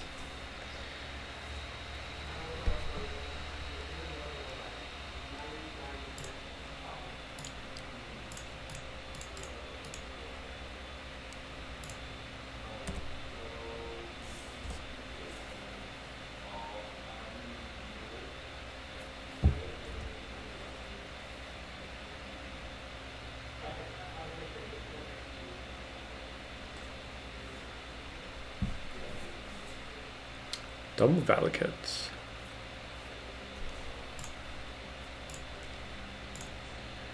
Just gonna grab Lyris real quick.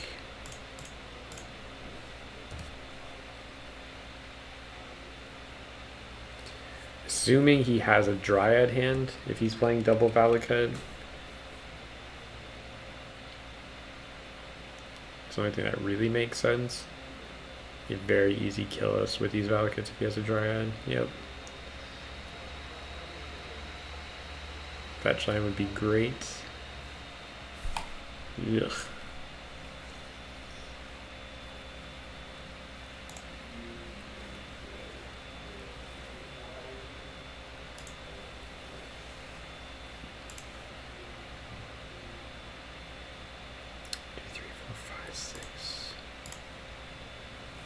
Could very well die to this. I think I have to cast it though.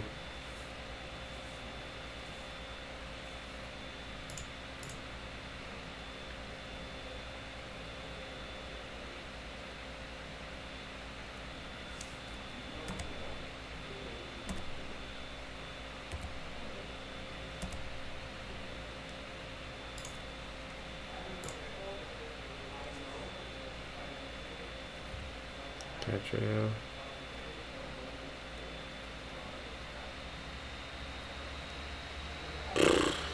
That's brutal.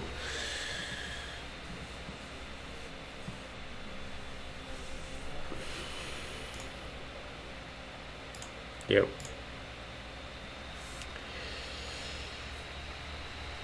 Mulligan was not fun there. Didn't matter what we did. We needed a fetch land for that push. So we like possibly could have kept our land just thinking that he had that, but I don't know. His hand was pretty solid against ours.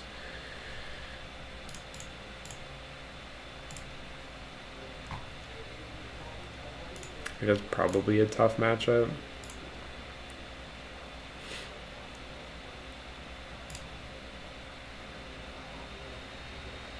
Check out boot tabs real quick.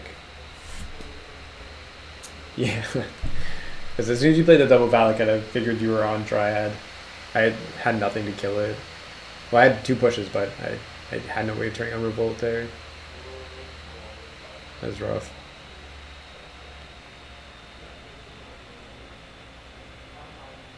Ooh. Yeah, these cards. The cards in Strixhaven are so gorgeous. I'm a big fan. They did great with the full art dragons. Yeah. Yeah, that makes sense. Divine Gambit. The nicest art, the shittiest card.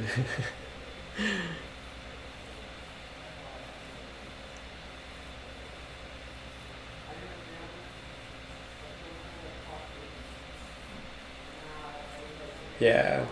I did one of the box breaks last week with Brad, and I hit the Belladros full art. And as a green-black player, the Belladros thing looks sick. Ooh, it's foil natural order.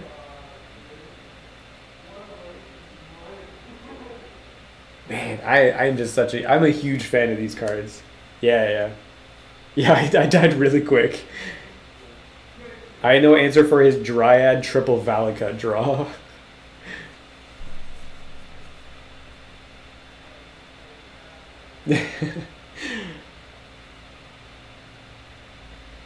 Chris, have you opened any of this stuff yet? Did you get any Japanese boxes or Japanese collector boxes? No? We opened a couple the other day. Yeah, I know. I've been looking. I'm still trying to decide if I want the Mystical Archive Inquisitions or the Japanese Inquisitions. I'm torn between the two. We opened both of them, and I don't know. It is just such a hard decision. I do really want the bolts though. I think the Japanese bolts are really sick. The duress are very cool, and they're super cheap too.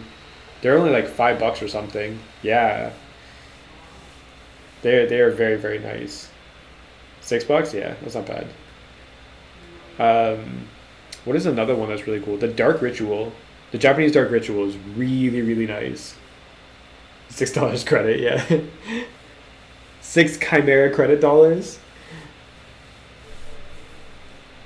We opened one. There's an etched Dark Ritual, but it was already like, it has like a little dent in it.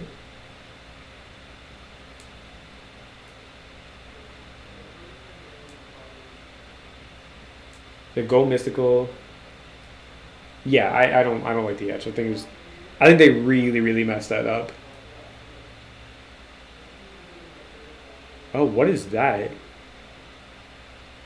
Is that like Day of Judgment?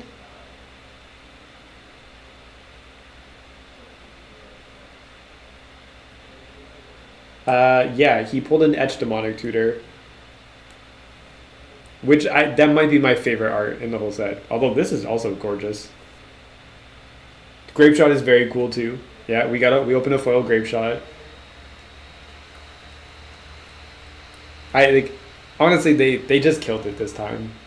Absolutely killed it with the art.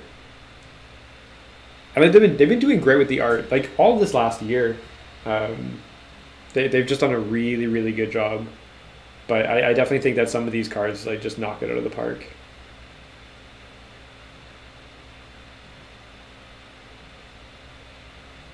In what way? Like is it more expensive here or in Japan? I heard that a lot of Japanese stores are like completely sold out. Like nobody. Yeah, that's wild.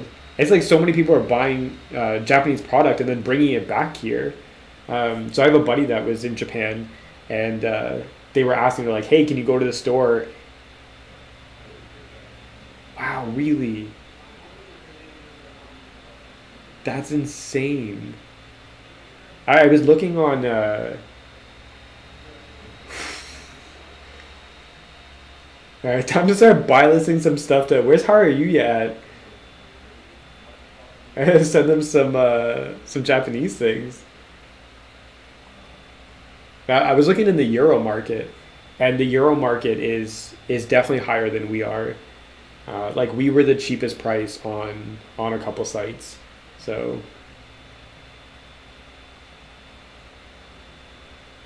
foils, yeah.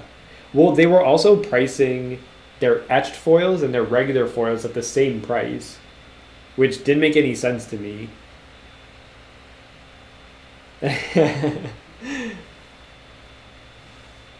Yeah, we're just giving a shout out to Brad in between rounds. Brad in the wizard hat. Yeah. It makes me like, did Face recently change who does their pricing for them? Because it's really odd.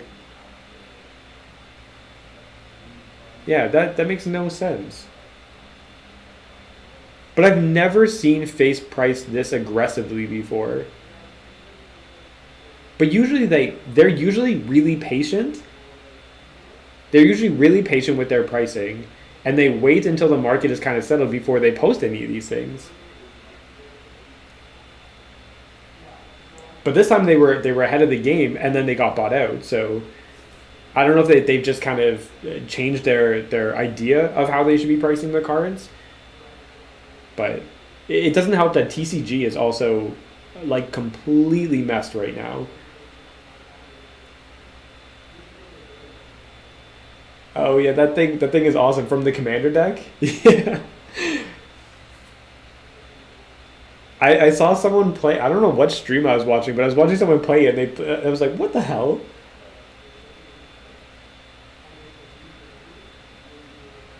Yeah, that's wild. Wow. Yeah, it's crazy. Like, the TCG market, like going off TCG mid now, is super weird for us, um, because there's so much price manipulation now. Like people are just buying things out. They're pricing things like super high. Yeah. So we're eventually like there are some things that are coming down the road uh, to adjust our prices and essentially have somewhere else that we can track from. But at the moment, we're kind of stuck. But it's gonna change. It's 100% gonna change. So it'll be interesting to see like where TCG goes from here.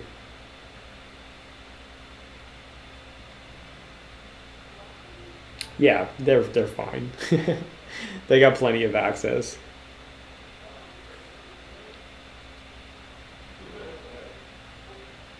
But I've been super happy with the way things have been going recently. These sets have been great. Um, like we've had a lot of happy people about them. So Yes, we definitely have Flesh and Blood coming. We were a little late to the game, but we definitely have it coming. And like watching the thing with Rude and that card that he bought, like, no, I didn't. I just saw the Rude thing. Like he was messaging us like as he was buying that card, and then like immediately after he bought it, it was sold. It's like, what the hell? It's insanity.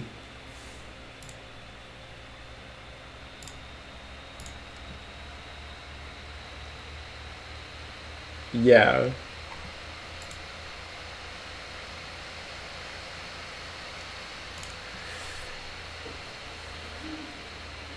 Man, it just doesn't make any sense. I think none of this makes sense anymore. It's everybody's just trying to find that thing that they're trying to find the Black Lotus, right? They're trying to find the next thing that is going to be worth a ton of money in the future and it's super low print run and stuff, but there's a lot of better things to do with your money.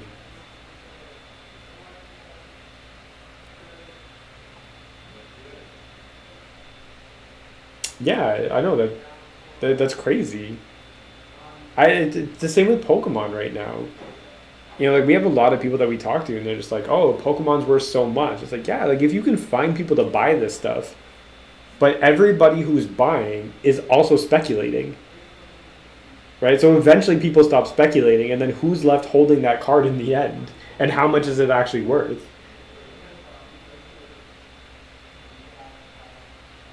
Like I feel like this is the conversation that I have with clients all the time about like buying stocks, right? They're like, we're gonna day trade. And I'm like, all right, just so you know, this is how it works, right? Yeah, exactly. Your investment's only worth money if you can get rid of it. But that is the financial life that we live in nowadays.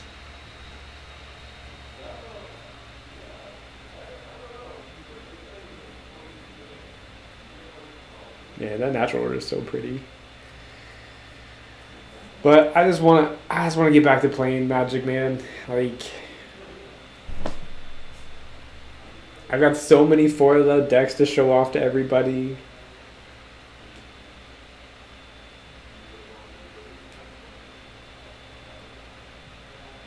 Yeah. Oh my god. Yep. Yeah, I haven't even got to play any Legacy. I haven't even looked at really Legacy at all. I have no idea what's going on since the ban.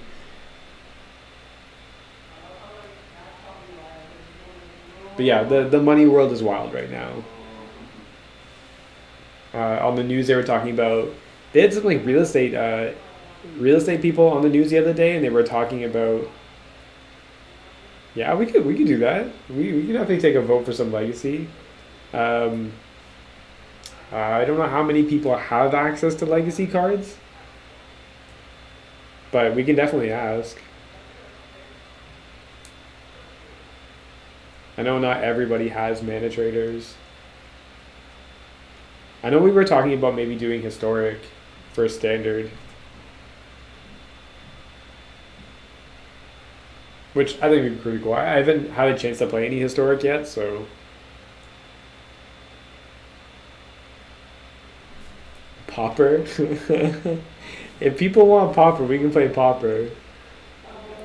I'm not super hyped about it, but we'll do what the people want.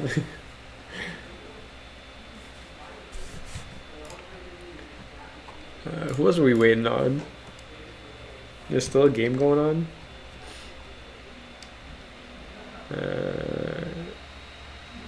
Oh, Burke and Asha. All right, we might have some time to go here. Yeah. Oh yeah. So there was some real estate people on the news, and they were talking about. They were like pushing that like this is the time to buy a house, interest rates are low, buy a house, buy a house, buy a house, be aggressive, like overbid. And it's just like, it's so crazy the world that we've got into in this market, especially in KW. But like on a regular basis, I see people who like really can't afford housing and they're in so much debt. Right, and in the same conversation, they were talking about interest rates going up.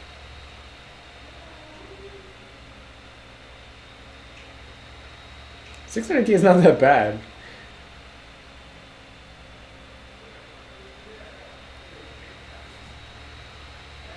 But yeah, like I've been watching people for years now be like so much in debt and having to remortgage their houses to be able to pay off their debt and to continue to just sustain the lifestyle that they have because interest rates have been so low and housing prices have gone so high. But like those people, as soon as housing prices come down and interest rates go up, they actually cannot afford this place anymore. Right. And even if rates go up, it doesn't matter. If you can afford the house, you can afford the house. Like you will get your investment over time. Like housing has always been a long game. And now it's become a super short game. It's like you just flip houses. Yeah. Yeah. It's a scary time and people just don't know it yet. Oh, 100%. 100%. They will give you all of the money. They're protected. They have CMHC. They are not worried about people losing their houses. And I just don't think people understand that really.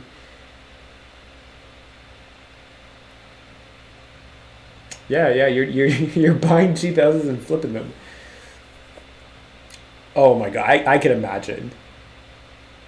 Meanwhile, I own two businesses and I have to fight for them to give me money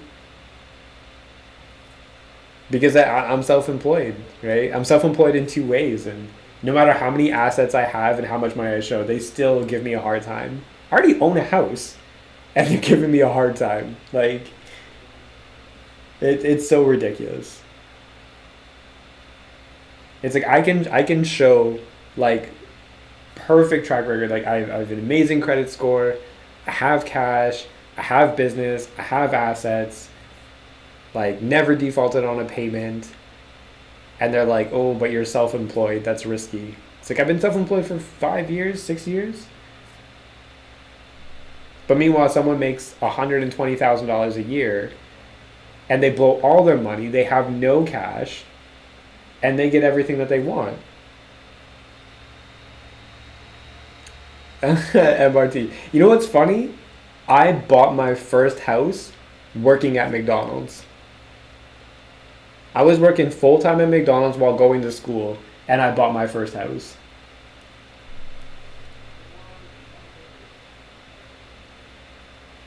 Well, most people can't even afford to accelerate their payments. There is an argument for sure with interest rates being so low and equity markets being high. Man, I grew up in the ghetto. I grew up around we had nothing growing up. My whole family was bad with money. Like I just watched people make financial mistakes their whole life. And as I was growing up, I was like, I don't want to be like that. I saved every single penny I could make. I was saving everything. I grinded so hard to be able to buy a house because I knew that was the one thing. Having ownership of property meant more than anything in the world to me.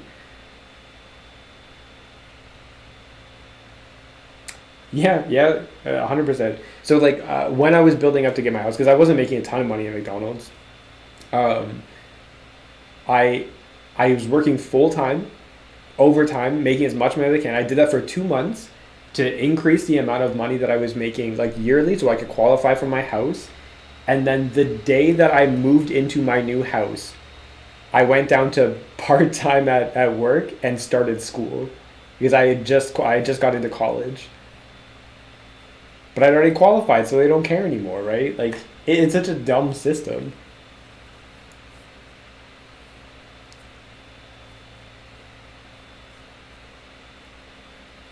Yeah, yeah, that's the way to do it. My girlfriend's parents have a paid off house now. They paid it off in like 4 years or something. Yep. Yeah, I was working for full time in school. A lot of young people just don't know that yet, and that's when I got into financial planning, that was one of the things I was trying to teach people. It's like you understand that if you grind really hard when you're young, like it makes it so much easier when you get older. It gives you the freedom to be able to do things, right? Nice. Yeah, but now you're set.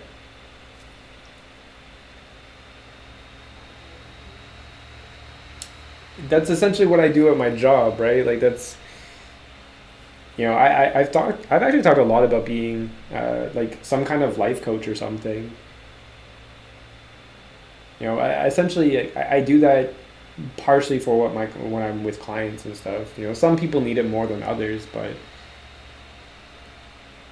I use a lot of my own life experiences because I've had a lot of them uh, to just kind of show people and help people. Let them understand like what the possibilities are. You'd be surprised how many people just don't understand how to buy a house or like what the obstacles are or how to save money. Yeah, right. That's the last thing I need is another job. Yes, 100%, Chris. Yep, yep. No, I agree. My first year in the business, I almost solely worked with university kids, like university and college kids. Um, a lot of the ones from McDonald's, like where I used to work, I went back and talked to them because I knew that if I could teach them good money management while they were young and they were still in school, that once they got out of school and they were getting really good jobs, especially a lot of these kids are like tech kids, engineers, and stuff like that. These guys are making 75K coming out of school. If I can make sure that they knew what they were doing with their money, they would be set for life. Because it's really not hard. It's not. There's no like crazy difficult concept. It's super simple stuff. People just don't know.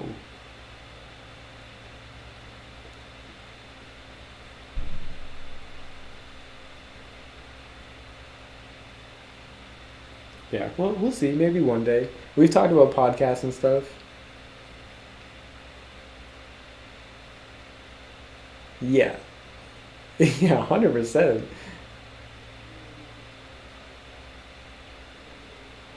Yep. Yeah. One of the things that I would always every day I have to explain that. I ask people, do you have a TFSA? And they're like, yeah, yeah, yeah. I got a savings account. I'm like, okay, but is it invested? And they're like, yeah, yeah, yeah. It's a TFSA. I'm like, that's not the same thing. There's you can have both or neither.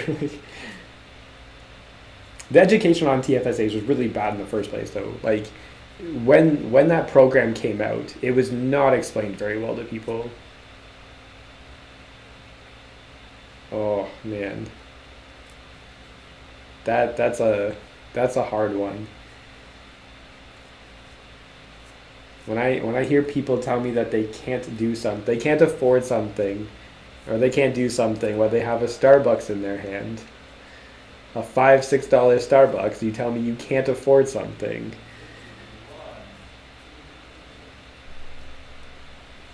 Yeah,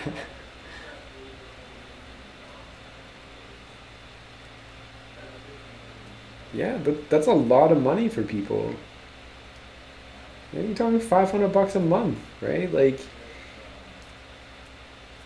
you got people that have $500 like car payments plus insurance plus gas, right? Like, you got to be making some serious money to be living on your own. Yeah, rental cost is crazy. And people want to live by themselves. They don't want to live with other people. They don't live with their parents, and Yeah, well, if you got the card payments, you got another problem. So, like, even without debt payments, you're already still you're still in a bad position.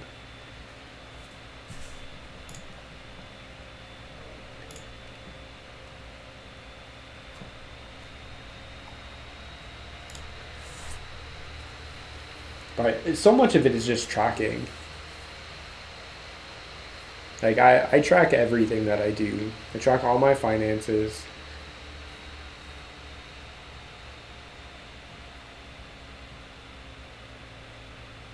Yep, that's awesome. I tell people all the time, like I don't need to track my money, and I still track my money. Like if I didn't, my life isn't gonna fall apart. I'm not gonna magically end up in debt. I'm not gonna have crazy bad habits, but it still just keeps me in check. It's so important to know how much money you're making and what you're spending.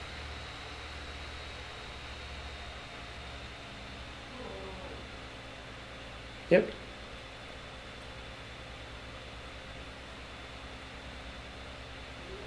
Yeah, I'm at the point now where that freedom, my time is the most valuable thing to me. Because I gave up a lot of time to get to this kind of position. But a lot of young people, they just don't understand that. They give their time freely to a lot of things that are unimportant.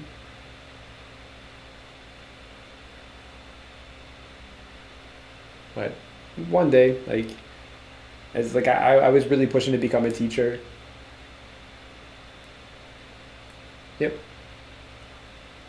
I was really pushing to become a teacher. I got offered a position at Conestoga probably like 2 years ago, um, which I wanted to snap up. Like I was so excited, because I really do just want to be able to teach people. Um, but because of the position that I'm in, being a teacher is actually a conflict of interest, which is super weird. So until I either slow down my business, retire, or have people take over my practice for me, um, I won't be able to do it. Thank you. And I try to do that in my job. Right? Like I try to teach all my clients and stuff, but there's just too much of an influence over students. So the conflict, I guess, what it is that when you have students and their potential clients, then you have too much power over that relationship. So they don't want you to be able to do both, which makes sense. Like you're trying to protect people. They're not looking at the fact that like I wouldn't do something like that, um, and they're more worried about the people that could possibly take advantage. Well, thank you very much. I feel very fortunate that we've been able to build, multiple great things. So, and it's definitely showed over this last year, right? Like the amount of business that we still get, and people can't even come play, right? Yep. I like how this has turned into a financial podcast. None of this is financial advice. I'm not telling you where to invest your money.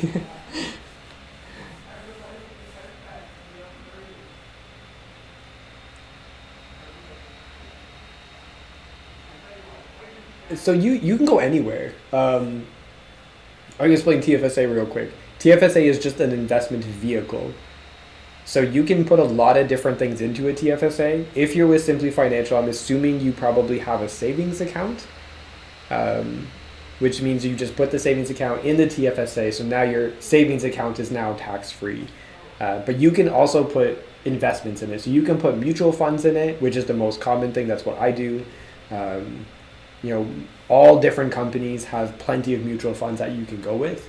Um, really just need to sit down and talk with an advisor and kind of go through the program. Or if you were looking to do it on your own, if you open up a stock portfolio with any of the companies, Wealthsimple is a big one. Like Wealthsimple is owned by my company, which is Canada Life. Um, yeah, you can open up a stock portfolio and you can put that in a TFSA as well.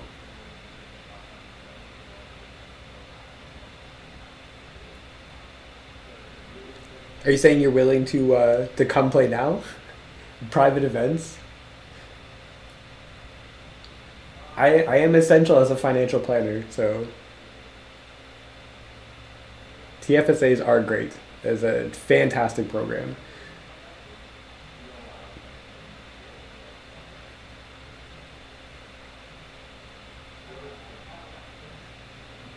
Oh, you got. Oh yeah, you got your shot. I still do not have my shot.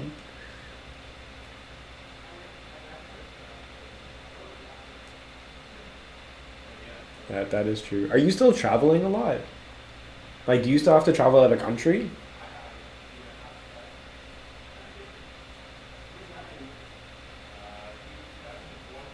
Yeah. Oh, okay. Yep, that makes sense. I know we were watching some of the travel stuff because Christina's parents, my girlfriend, they were in Romania like 4 or 5 months ago, and when they announced that they were doing this crazy hotel thing when you came here, they like immediately came back, so they wouldn't have to deal with it. But they have like they got 4 tests on their way back, and then they still have to quarantine. Yeah, I know it's in place now, but they got here just before it went in place.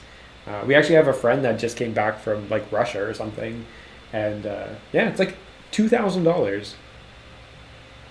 $2,000 for like 3 nights in this place, where you're just like locked in your room and can't go anywhere. If you need anything, you have to like call down to like the desk and stuff.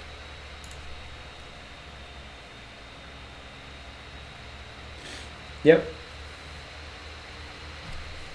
Oh, are we ready? Burke has. Wait, did Burke won? Yeah, Burke won.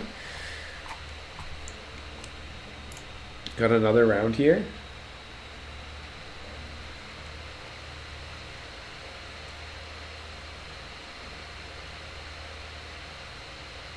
Burke's a savage with his deck.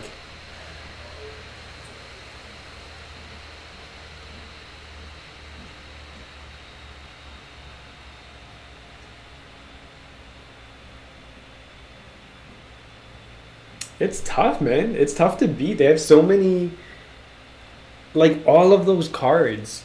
They just delay the game so much. I'm gonna have to bring. What's the destroy all enchantments card? Is it like back to nature or something?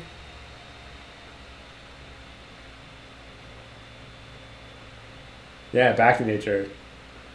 Next week we'll see Burke. Next week we'll see. We get some back to natures in my sideboard ready to go. Just playing for the Chimera meta.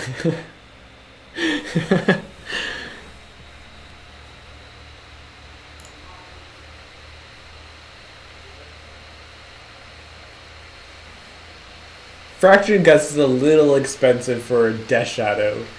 As much as I did have the mana by that time. Um,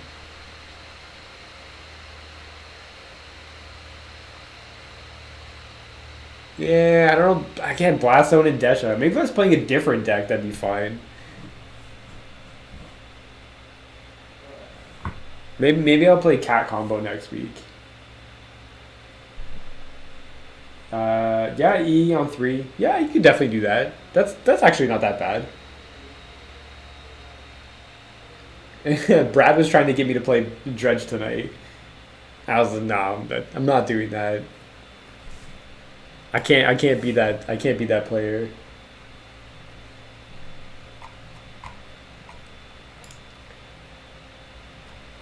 What are we waiting on? Let's get this going. Yeah, I don't have any graveyard hate. Oh, we're done. Wait, are we done?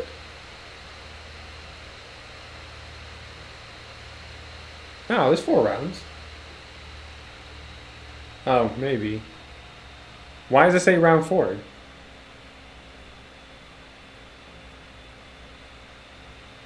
I don't know. I was just sitting here waiting for this to be done.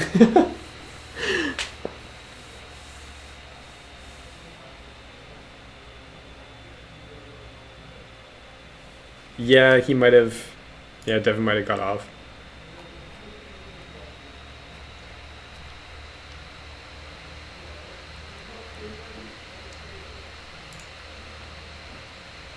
I don't know why I thought it was 4 rounds. It does say 4 rounds. What kind of nonsense is this? I was promised 4 rounds. Is it 3 rounds? Yeah. Okay. All right, it's 3 rounds. I thought he usually changes it before it starts, but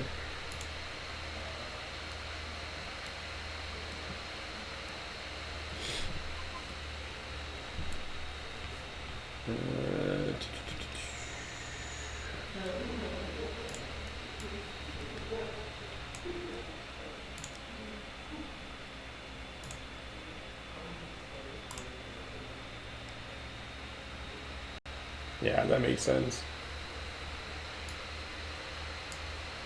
I did not. What is a new Planeswalker from Modern Horizons 2?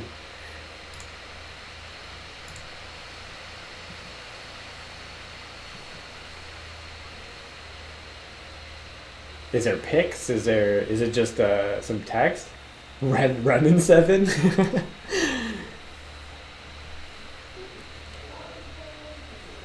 It'll go perfect with my my all text lands that they're printing.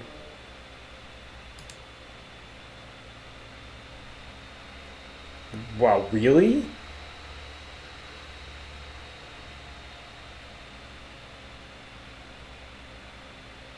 That's wild. So you're gonna be there's a bunch of things that you're gonna be able to search for it with. Can you Eldritch Evolution for it? Eldritch Evolution into a Planeswalker is that could be spicy. I did hear a rumor. I did hear a rumor about Shardless Agent potentially being in it.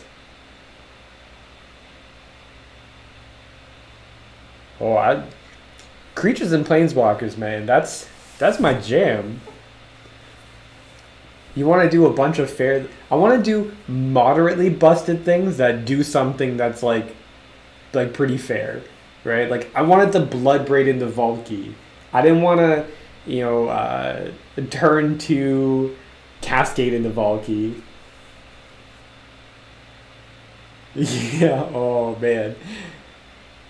They just printed new Saheeli combo that's also a creature. Please, please.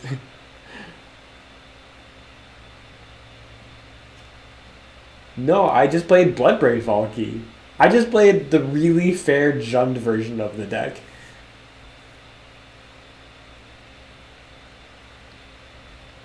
Actually, sorry, that's not true. I started a league with the Valky deck because I wanted to try it out. I tried the unfair one, and I played one match. I won it, and then they banned Valky, and the league stopped, and I just it was just over, and I got my money back. And I was like, oh, okay, well, I didn't get to play it. But I did get the Bloodbraid into Valky multiple times, and that was fun. I was very happy with that.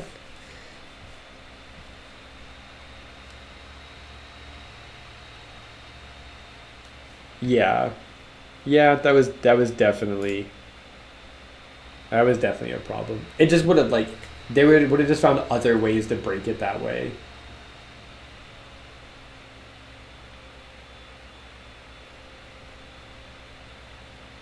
And honestly, it might have been too good in Jund too. Like there's definitely going to be some unfair hands. Um, but whatever.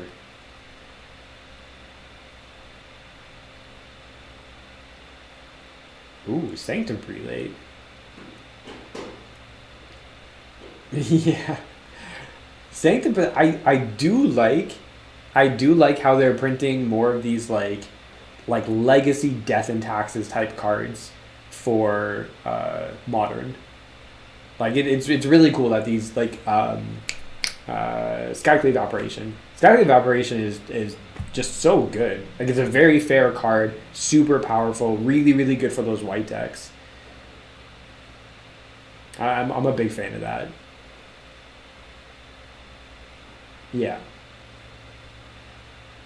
It's like they're increasing the power level in a very fair way, which is cool. I mean, modern never went anywhere. Modern's always there.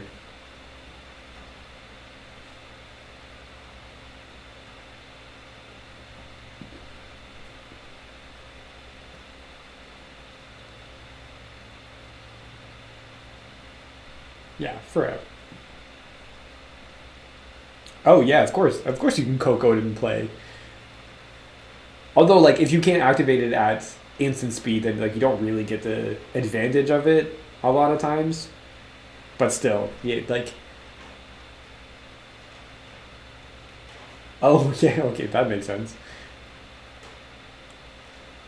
I love me some Coco.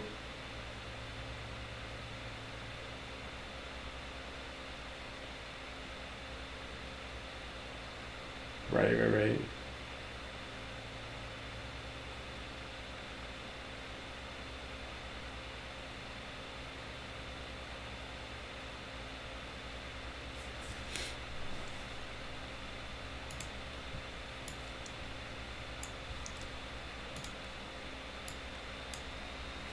Where's this thing?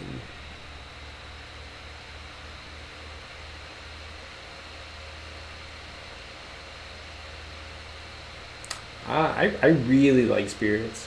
Spirits was actually the first deck that I won a PTQ with, or PPTQ. Yeah, the qualifying one. That deck was very strong. I think I just got back from Spain, possibly, and it was like the week after. I think it's Andres. Andres, he had just won with it, and he was playing Coco and Aether Vial, and I tried that deck out and I won. I played two tournaments in a row, top 8 the first one, then won the second one. Blue Eye Spears is also really good. Yep. Yeah. I just love Coco.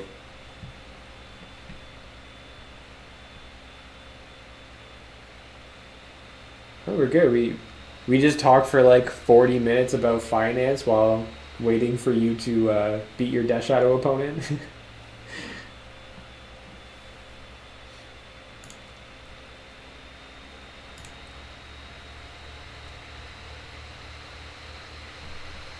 I can't believe somebody clipped your crazy win against me. The last possible turn with the last possible second. That was so wild. Finance or life? You just choose one or the other? MTG finance or die?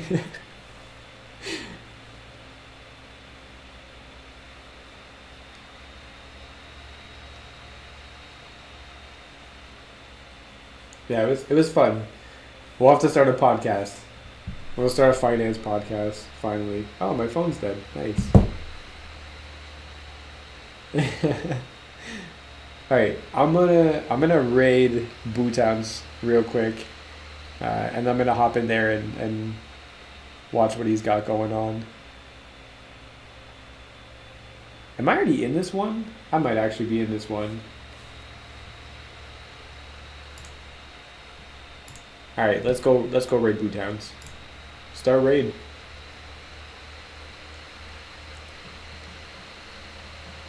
Yeah, I think there might be a charger here somewhere.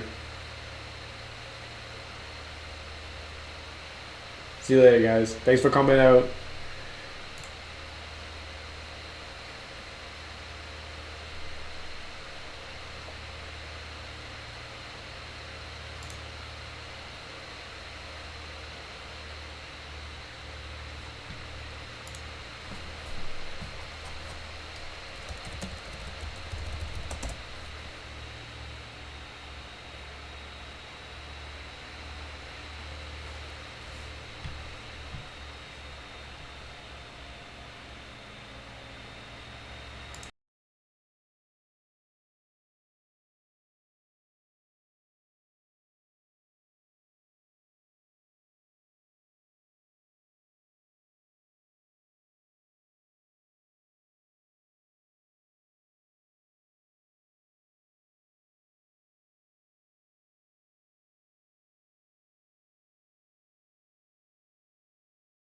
TJ, you are in this break.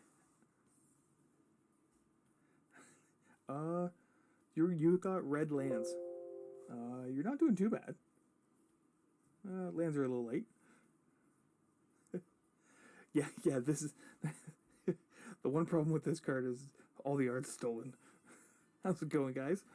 Thanks for coming in. Just cracking some box breaks here, and then an elemental avatar. Yeah, somebody decided to steal some art for this one.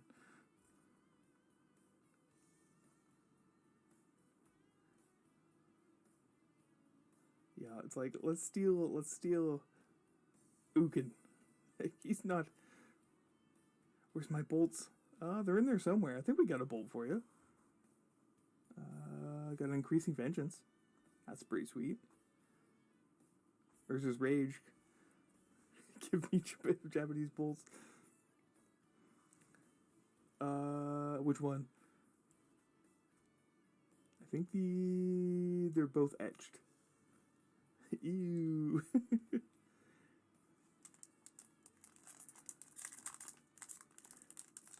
I don't know. We'll have to go for the recap. I think there's a bolt in there. I'm just gonna be teasing you now.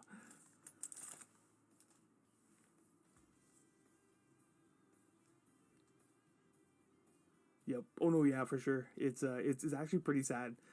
I really hope that they give the so we're just gonna go back to this one here for a second. So the person who drew this one, this bolus, I was promised bolts. Well, I really hope that the person who actually drew this bolus, they give him a card. I think it would be super awesome if they gave him a card to draw. Because I think that would be super sweet of Wizards to do that for the next set or any one of the upcoming sets. Because, well, I know Jason Felix. I don't think he's going to be doing any more Magic cards, so there's an opening. So you know what? If his art was good enough for this card, I think they should put him on a card, give him a shot. I think that'd be super awesome. All right, Pillar Drop Warden. Moldering Croc. Prismari Pledgemate. Campus Guide. Leyline Invocation. Snow Day.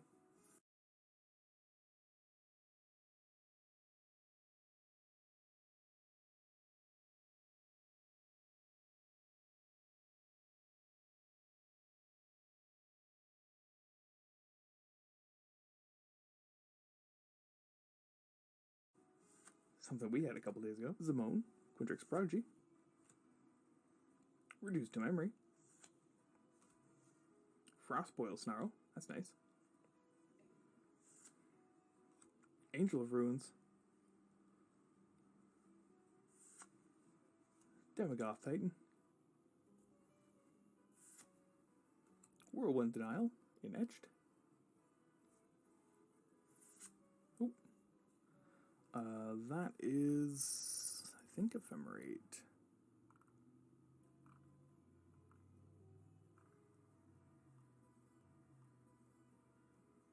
Yep. There's the Etched Ephemerate. Of Foil Duress.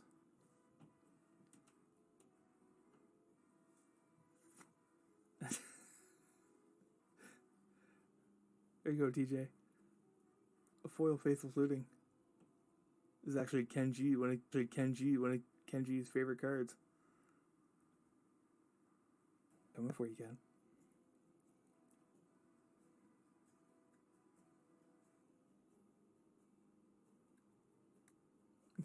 He's gonna put that down here. Oh.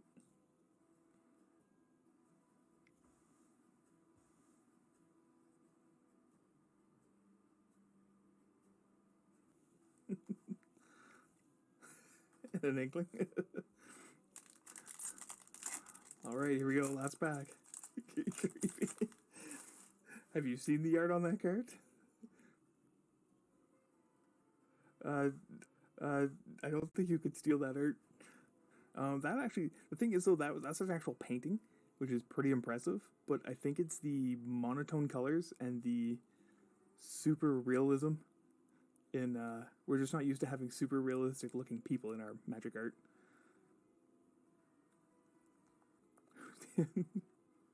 Sudden breakthrough. Blood research. Serpentine curve. You can't steal that one. Novice dissector. Prismari campus. Stonebinder's familiar. Shadewing. Spirit summoning. Ooh, that's a foil Rowan. That's nice. With a Will Scholar of Frost. Oh, that's sweet. Promise of Loyalty. This card is awesome. For Commander, that is. Calling Ritual. Adventure's Impulse. Etched. Ooh, that's nice. That's a etched Inquisition of Kozilek.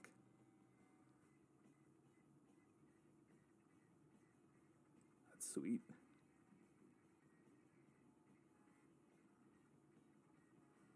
That's, you know what, Colossus? That's very fair. That's very fair. That is a... Oop, Adventure's Impulse goes there. That is a foil strategic planning.